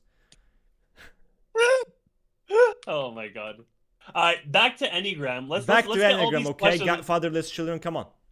He's right, but this is the Enneagram stream. We're not trying to be like the gender stream. You know, we're not sexual threeing this whole stream. So, yeah. So let's catch as many of these questions as possible. Give us your questions. We're gonna try to rapid fire them and try to get them.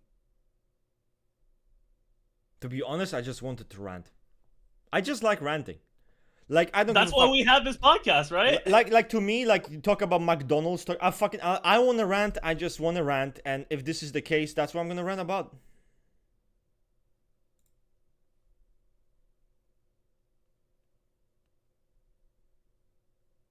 Look, it's our podcast at the end of the day. Yes, but okay. Enough of this bullshit, guys.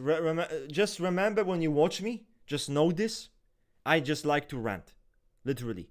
I have strong opinions about fucking everything. Okay, even when I'm taking a shit, I have strong opinions. Like that's just who I am. So, it's fine. Yo, Judas checking out my Spotify? That's crazy. I was like, whoa. Well, thank you. That's my favorite playlist I've made. It's just a bunch of J-Rock on there. Ross, how did you move away from your stereotypes? Well, clearly I haven't moved on from my fucking stereotypes, have I? I mean, look at this. This is a fuckfest. I'm kidding. Obviously, I'm kidding. Ring, you want to start? Oh yeah. You want it to be short. Okay, gotcha. Okay. Yeah, no yeah. 2L. Try to be short, 4L. Okay? 4L even. Okay, how did you move away from the stereotypes of your type? Well, once I realized what that was, you know, because for the course of the last 2 years, I was learning so much more about Enneagram, and then I learned what my actual type was. And I realized, wow, I'm a fraud. I virtue signal. I think I'm better than I am. That's what he was doing. I'm not a great guy. Yeah, Crazy. I'm like, whoa, a lot of the things I say and do, they might have some merit, but I'm not very much doing anything to actually help these causes. I'm just kind of an asshole that kind of likes to be that kind of just likes to be in a place where people see me with good stuff but don't do anything about it. So what I did is I stopped talking as much and start doing more.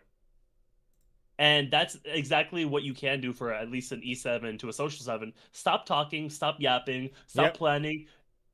And I think the best way to summarize it is the future cannot make you into the person you should be today. And I remember that shit all the time. Perfect. Now me, how do I move away? Um, guys, I horrible news. Horrible news. I don't think I've moved away. I'm the true social 7 fraud, guys. It's all a cosplay. No, but on a serious note, fuck. I'm very hungry. That's why I'm so ADHD right now. I'm very hungry. I'm coping. This is how I'm coping. But um, to me, to move away from the stereotypes, it kind of just means, I guess, to move away from the neurosis or something. I'm not sure. Because I'm not sure. I'm not many stereotypes. I don't even fit to begin with. I'm not stupid. I'm not hyper impulsive monkey. I'm not. I'm literally making typology content, which requires brain, right? I'm a teacher, requires brain. I'm not like someone who I don't know. I can be very pedantic about shit. I can be very expecting of shit. There's many stereotypes. There's many things about me that doesn't fit stereotypes at all. That's the funny thing. But some of the other stereotypes that I try to maybe I moved away from is just practice compassion, practice patience, and be aware of your impact. That's probably the biggest. Be aware of your impact. Understand not everyone is like you, and once you understand those two principles, you will be able to step away from many of the stereotypes, whatever the fuck those stereotypes even are. So that's kind of my advice.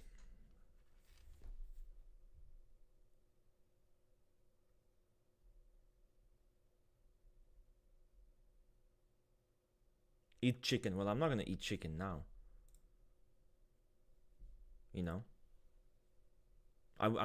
if you made chicken for me, I would eat it. I would literally eat the chicken now, but the chicken is not gonna make itself. I need to make it. When deciding between types, is it more beneficial to focus on average behavior or extreme ones? I just think hyperfixation is gonna mislead you. You have to look at the big picture, and that the big picture consists of small pieces, right? Small events, small phases. So what you do is you look at all of them, but you look at the big scope of it all, right? Not just like, oh, how are you when I'm extreme? No, no, no, no. The point is that when you're just chilling, you might not, no one might be like, oh, he's just relaxed. But when you are neurotic, that's when you become your type, in a sense. That's when it's most obvious. So in a sense, it would be more beneficial to see how a person looks when they're being more, when you put some pressure on them. That might be better in a situation, right? You can see how they might react. But even then, I always say, look at the big picture and zoom in. That's my take.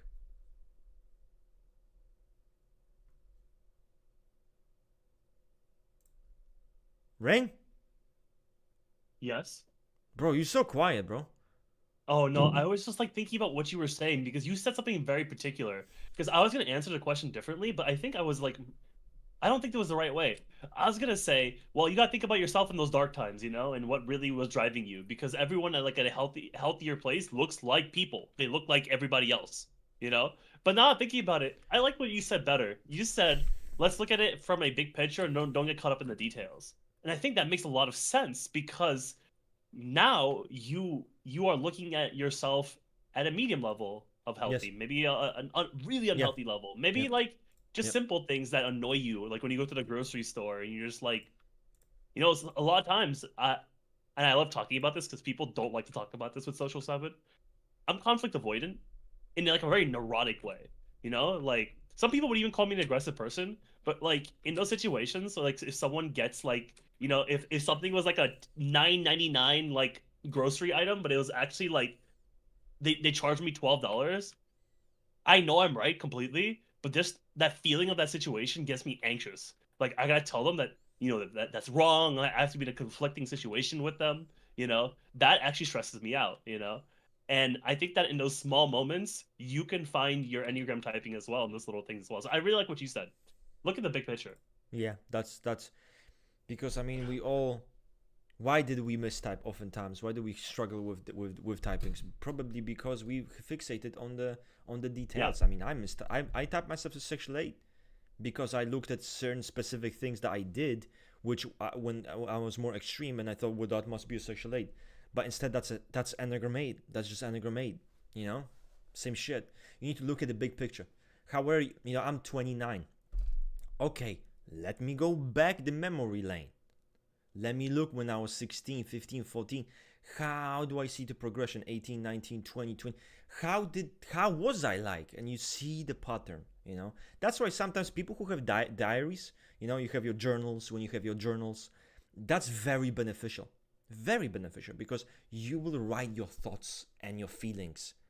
So, to be honest, the best way to type, because it's unbiased, because you didn't know typology back then, all you need to do is to look back what you wrote, what you did. I did that actually. I looked back at some of the shit I had saved, like very old stuff from my old PC, some stuff I wrote, and I'm like, fuck's sake. Okay? I'm like, how did I ever think I was not a social 8? Because I'm reading it. It's the typical shonen protagonist bullshit, right? We are a team. We are friends. You should never do this to one another. We should be loyal. We should not backstab each other. It's unacceptable, right? Fucking this speech. You think it's a caricature. You think I made it up, But that shit happened 10 years ago plus, So it's always good to have a journal. Honestly, you know what? Have a journal. Start from now on. Start from today. And when you're young, maybe you're 18, 19, this still is good because in 5-6 years you can look back and learn something. So this is I suggest you guys to plant your thoughts into something tangible. There is an anime about the social 8 teacher, the great teacher Onizuka. It's probably I read about the teacher Onizuka. I related to him because when I teach English, I was actually very notorious for when I used to teach in a firm. We had a boss was telling me, like, we have this method. He used to glaze this method. This method is perfect. This method uses psychological tricks. So me being me, I'm like, fuck this method. This method is bullshit, right? He knew I don't agree with it, but I went to teach people, right, based on this method. The truth is, I told them outright, this method, there's no method. There's no one method, okay? It's all bullshit. There's no one method. But I would kind of tell them, let's just do it our own way. We're gonna do it our own way. And dude, I remember I had wine with my students. Fucking God, we were drinking alcohol. Obviously adults, they were fucking adult people. But dude, we had a lot of fucking fun. Dude, teaching is the funniest shit ever. I'm like the most unprofessional teacher ever. But people like that. Because no one wants a 60-year-old guy who's going to be like, your homework is this. They want someone they can relate to, Someone who doesn't want to sell you a fucking dream. Like, if you use this specific method I have created that you pay me for, then it's going to work. There's no method. There's no fucking methodology. It's all bullshit. Fucking learn it and go ahead. It's true. One of the reasons why this podcast is still extremely very fun and it continues to be fun is because Russ reminds me this is first an entertainment stream, then an education stream. Well, I'll at least try to balance both because, like, you guys don't want a 2-hour lecture of me explain the nuances of Enneagram.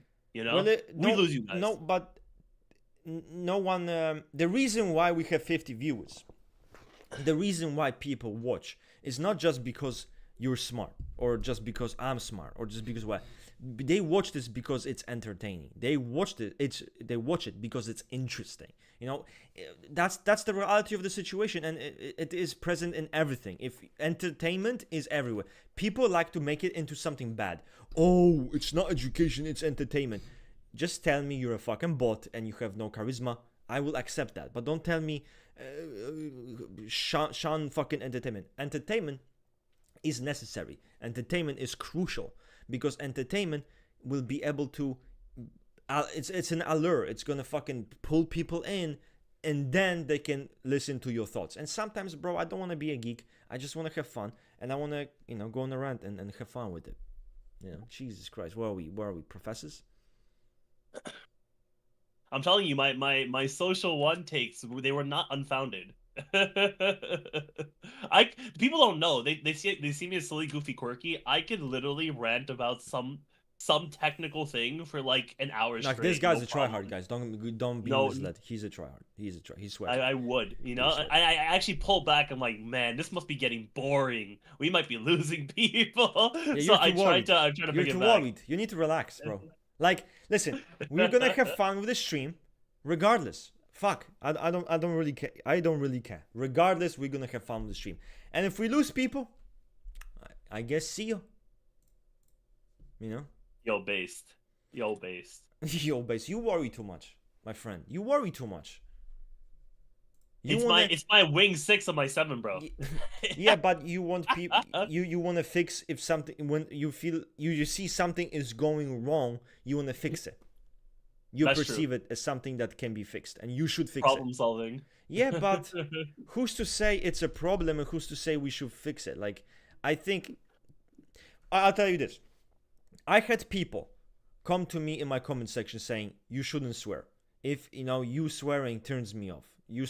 You were did this, did that turns me off. And I always think to myself, if you think by making a comment or telling me I shouldn't do something because people won't like it, that's gonna stop me from doing it, I think you're confused. Like, that's not gonna change it. The fucking God could come down and tell me I don't like the way you swear, Rust. You shouldn't do that. Well, too bad. You need to deal with it. So at the end of the day, we're making content not just for other people and like, oh yeah, please like this content, please love this content, please accept us. We have self-respect. We don't need to do that shit. We do it for others, yes, but we are as important as other people are. So if we make the content, we are responsible for making the content. We call the shots. Simple as. Absolutely. And we have fun with it. That's the number one thing I try to remember too. We have fun with this shit, Yeah, I think Shibo's right. I play the stream in the background when I clean or do something else. It's infotainment. Many people do this. I know Javi Kami also does the same thing. He just plays me on background. It's cool, right? It's like a podcast, and that's how it should be like. It's a great way to utilize us. Please, if it helps you be more productive in your day, you get to hear us talk about, shoot the shit, do it, Hey, your mothers might like our voices, okay? They might think we're nice gentlemen, okay? Play us in the although background. I feel like if they showed their mother me, their mother would be like, I'm not sure about this, man. But that's because she doesn't know me. Trust me. The funny thing about me, I'm one of those people that when you don't know me, you see how I come across maybe on the stream. It's obviously I'm having fun. You're like, I'm not sure about this guy. I don't want to get close to him. I'm not sure. But the truth is, if you go close to me, you'd be like, what the fuck, dude? He's chill as fuck. The fuck? He's cool as fuck. That's what I think. Yeah. So I understand, maybe your mom probably would be like, he's rough around the edges. But it's just fun. It's just fun. That's all it is. My grandma doesn't like your vocabulary. See, my grandma, and tell your grandma she's wrong. Simple as. Literally. Like, go to your grandma and say, Grandma, you're wrong. And then call her a circle jerker. Grandma, you're a fucking circle jerker. Say that. And tell her if she keeps this up, she's gonna get decapitated. Grandma, you're nearly 80 years old. I mean, don't you think it's time to get decapitated? That's actually fucking hilarious. Yo, clip him! Clip him! Imagine the only shorts from this video are just pure fucking like entertainment. That's the funniest fuck. Oh my god, we should make like Typology Odyssey. Funny moments? Funny moments, or yeah, or you know what they do, like oh my god, I forgot what it's called, but it's like without, what is that word? Without the context. Without the context. Yes, without context. No, nothing without the context. I'll be fucked. Yo, Oh my Because god, for that me, was that's so the thing. funny. I know, like without context, I'm cooked. I'm cooked. Like I'm the kind of a person, you know, without context, it's over. I mean, it makes for entertaining fucking shit, but it's over for me. Like you could probably make I'm gay, I'm this, I'm that. I mean, clip that shit. It's right. I mean, you You could would be easily. both gay and homophobic. You would be both. You hate women and a feminist. You would be both like correlationists and hate correlations. You It's amazing. Prove I'm Enneagram 7. Wow, I don't believe in anything. I'm just a charlatan. Wow. My mom would probably like you because you share similar interests. Um, I'm very, I'm very worried about your mom that she has similar interests to me, but I hope that everything is okay with her. No, I'm joking. I'm joking. I should stop joking. I should really stop joking because once it's like Tourette's. It's like Tourette's. It doesn't stop. Oh No, man, Pragmatist just joined us. Look pragmatism. who it is. Late to the party. Leave fucking late to the Doesn't party. care about the He time. doesn't care about the time. That's why I didn't type him LSC. He doesn't care about the time.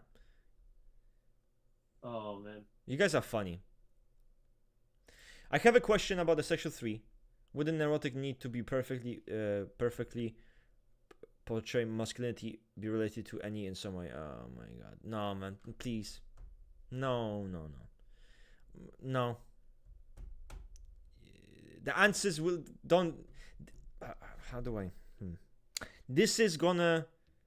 You don't want to go there, you know, in a sense, and I mean it like with obviously with compassion, and more like it will mess with your brain. It's like one of those questions that's there's no good thing here. It's a tunnel with darkness at the end. You know what I'm saying? There's no light at the end. This will only lead you to fuckfest and in pain. Don't do it. Don't do it. It's not based. It's not based. Shibo, you could very easily get new fans. Very optimistic. Take the most sarcastic rage bait takes you give, post them on as Reddit bait. Make sure all of your info and stream time is clear. Watch people roll in. I remember I made the INT reacting to INTJ's video, and I kid you not, the fucking video, it ended up on the fucking an INTJ board on subreddit, and all the INTJs were like, "Oh my god, he's just doing this for money, and he thinks he can just mock us. He's making money of this. He's such a disgenuine person." And I'm like, yeah, I mean, thank you. Like, I've earned like 50 cents from like mocking you. Like, oh my god, 50 cents. Ugh, I can definitely buy me some fucking something substantial. Maybe food. Although for 50 cents, I can't even buy a fucking bread. So, but there was someone else on that thread who's like, "Oh wow, that's cool," you know, like a new subscriber. It was the funniest shit ever.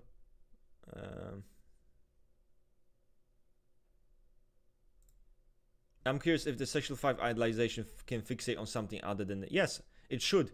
A sexual instinct isn't just about person. It's an obsessiveness about ideas, passions, anything. But it's feeling that kind of intense pull. Trying to speak more clearly.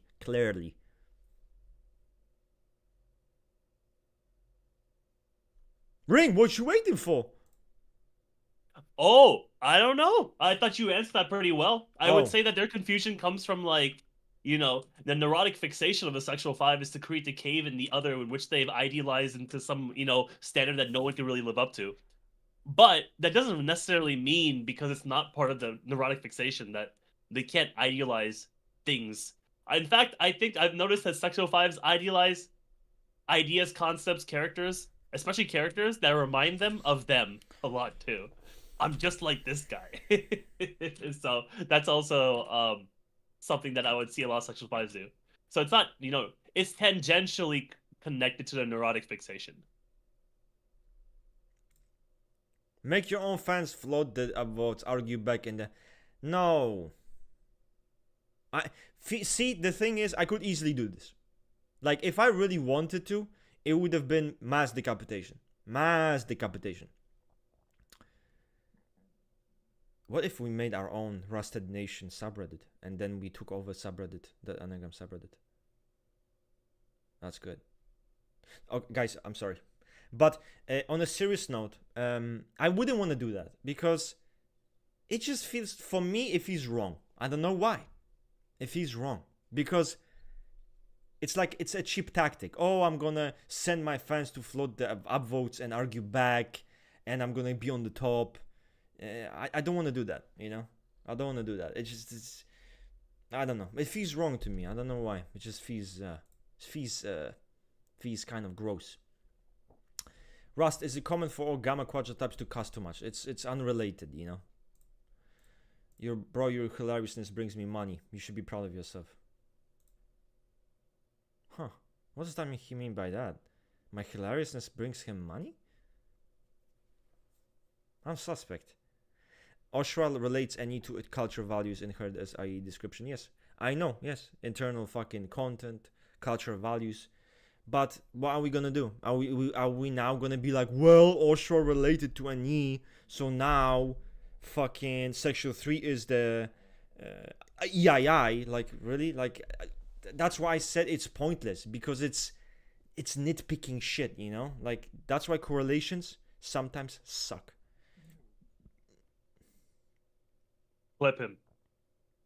Now he's an anti-correlationist. People will lose their mind. They can't put you in a box. They can't. No, literally, unboxable. Funny. And I'm not even trying to. But in your experience, how reactive and belligerent are sexual sixes? I have experience with a sexual 6. I would say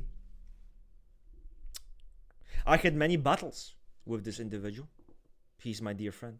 But I had many battles, typological battles, and whatnot. And I would say they're reactive in a sense where it comes across as a person who's tense, and their attitude to you might be from the get-go stinky. That's how I best would describe it. It can be stinky from the get-go, you know? Like, because the sexual 6 believes they're aggressive with you, or they're hostile with you because they believe you will be hostile with them, even though it didn't happen. But their stinky attitude, which doesn't mean they're aggressive, but they will be stern, they will be cold, they will be dismissive, they will be rude, they will, you know, but it's still a person who's more controlled, if that makes sense. It's not like yelling and fucking spurging the fuck out, you know? That's more like an 8 Yeah, this is so interesting because the sexual 4 also has the same problem. I know Ring loves sexual 4s, but this is true. Sexual 4 and sexual 6s do not externally are constantly like raging and destroying things and causing pain. A lot of these things, the sexual 6's fear, the sexual 4's envy, is very like internalized in a lot of ways. Exactly, it is. So the sexual 6 as this like overly barky guy, it's not that. And from my experience, their belligerence is just the best way I could describe it, very disagreeable people who have a hard time softening up sometimes, even when they should kind of just chill the fuck out, you know? It's someone who can be on guard and be that way, but it's not someone I'll be like, oh my god, they're so fucking aggressive. It's more like, wow, this person is very fucking disagreeable, and their attitudes kind of stinks. That's kind of the sexual 6 that's not very healthy. That's more neurotic, you know? With a normal sexual 6, if you approach them normally, they're gonna be normal to you, you know? But a more neurotic sexual 6, they're just gonna be, you know, again, very disagreeable, but controlled. Disagreeable, but controlled. I think that's an important thing to remember.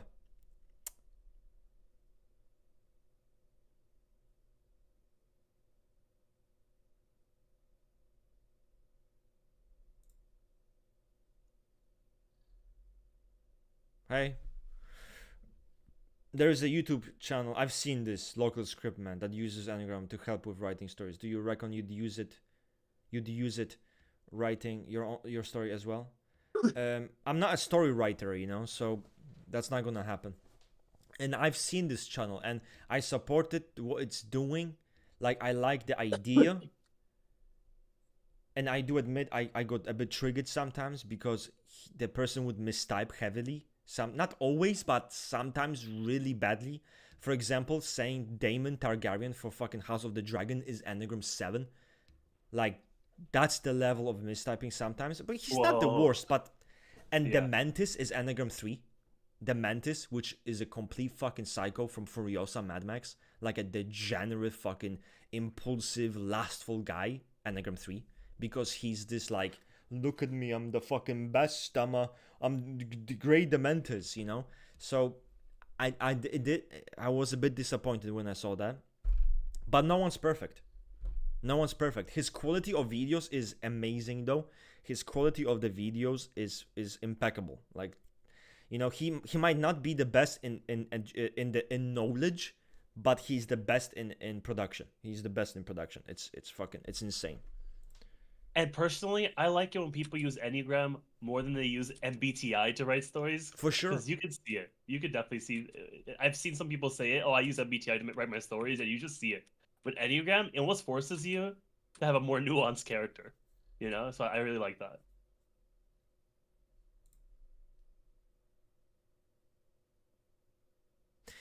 And I think Shibo, that's kind of my experience with Sexual 6 too. Can be very controlled, very stern, dogmatic, impossible to convince of anything. That's true. Impossible to convince, literally. Cannot fucking move, but not someone who's gonna rage. I agree completely. But guys, we gonna need to be leaving. Okay, I'm gonna give you 2 minutes because we need to be leaving very, very soon. Yeah.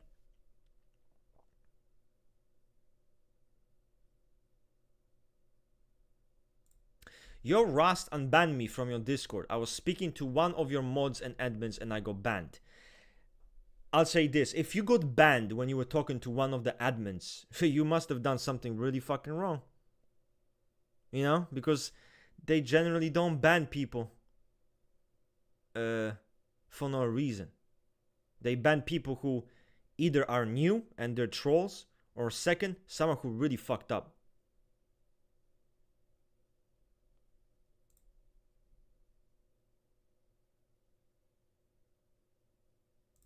Yeah, but what's your name? What was your name on the Discord?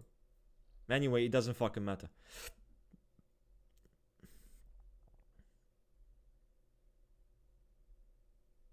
It doesn't really matter. You know, I'm not gonna if an admin made a decision, I'm not gonna undermine my admin. Someone who's moderating the server, you know. That's not I cannot do that.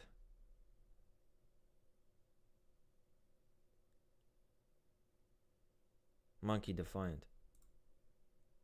I will look into it. I remember the name. But you're fucking sus. You're sus. But listen. Okay, guys, listen. We need to go, okay? Because it's time to go. I will look into this Monkey Defiant thing. And if I will look that you deserve the fucking ban, you're gonna need to stay unbanned. Like, I will not undermine a moderator or an admin. I trust them. And they make decisions. They make good decisions. Regardless what the fuck it is, that's how this is.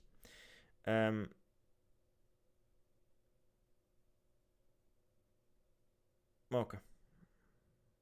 Guys, it's okay. Jesus Christ. Okay, guys. We need this is gonna be the stream like Vitality fucked me, you know? No, but okay, guys, it was a good stream. To everybody, we need to be leaving now, and see you next time, probably Friday. Thanks for tuning in. Friday, something like that. Okay. Thank you, guys. Thank you, Veronica. Thank you, Off, and thank you, Javikami, for taking care of the stream and making sure everything is peaceful and nice. That sounds very weirdly fucked up. That sounded really weird. Okay, guys, to all of you, bye bye. We're going.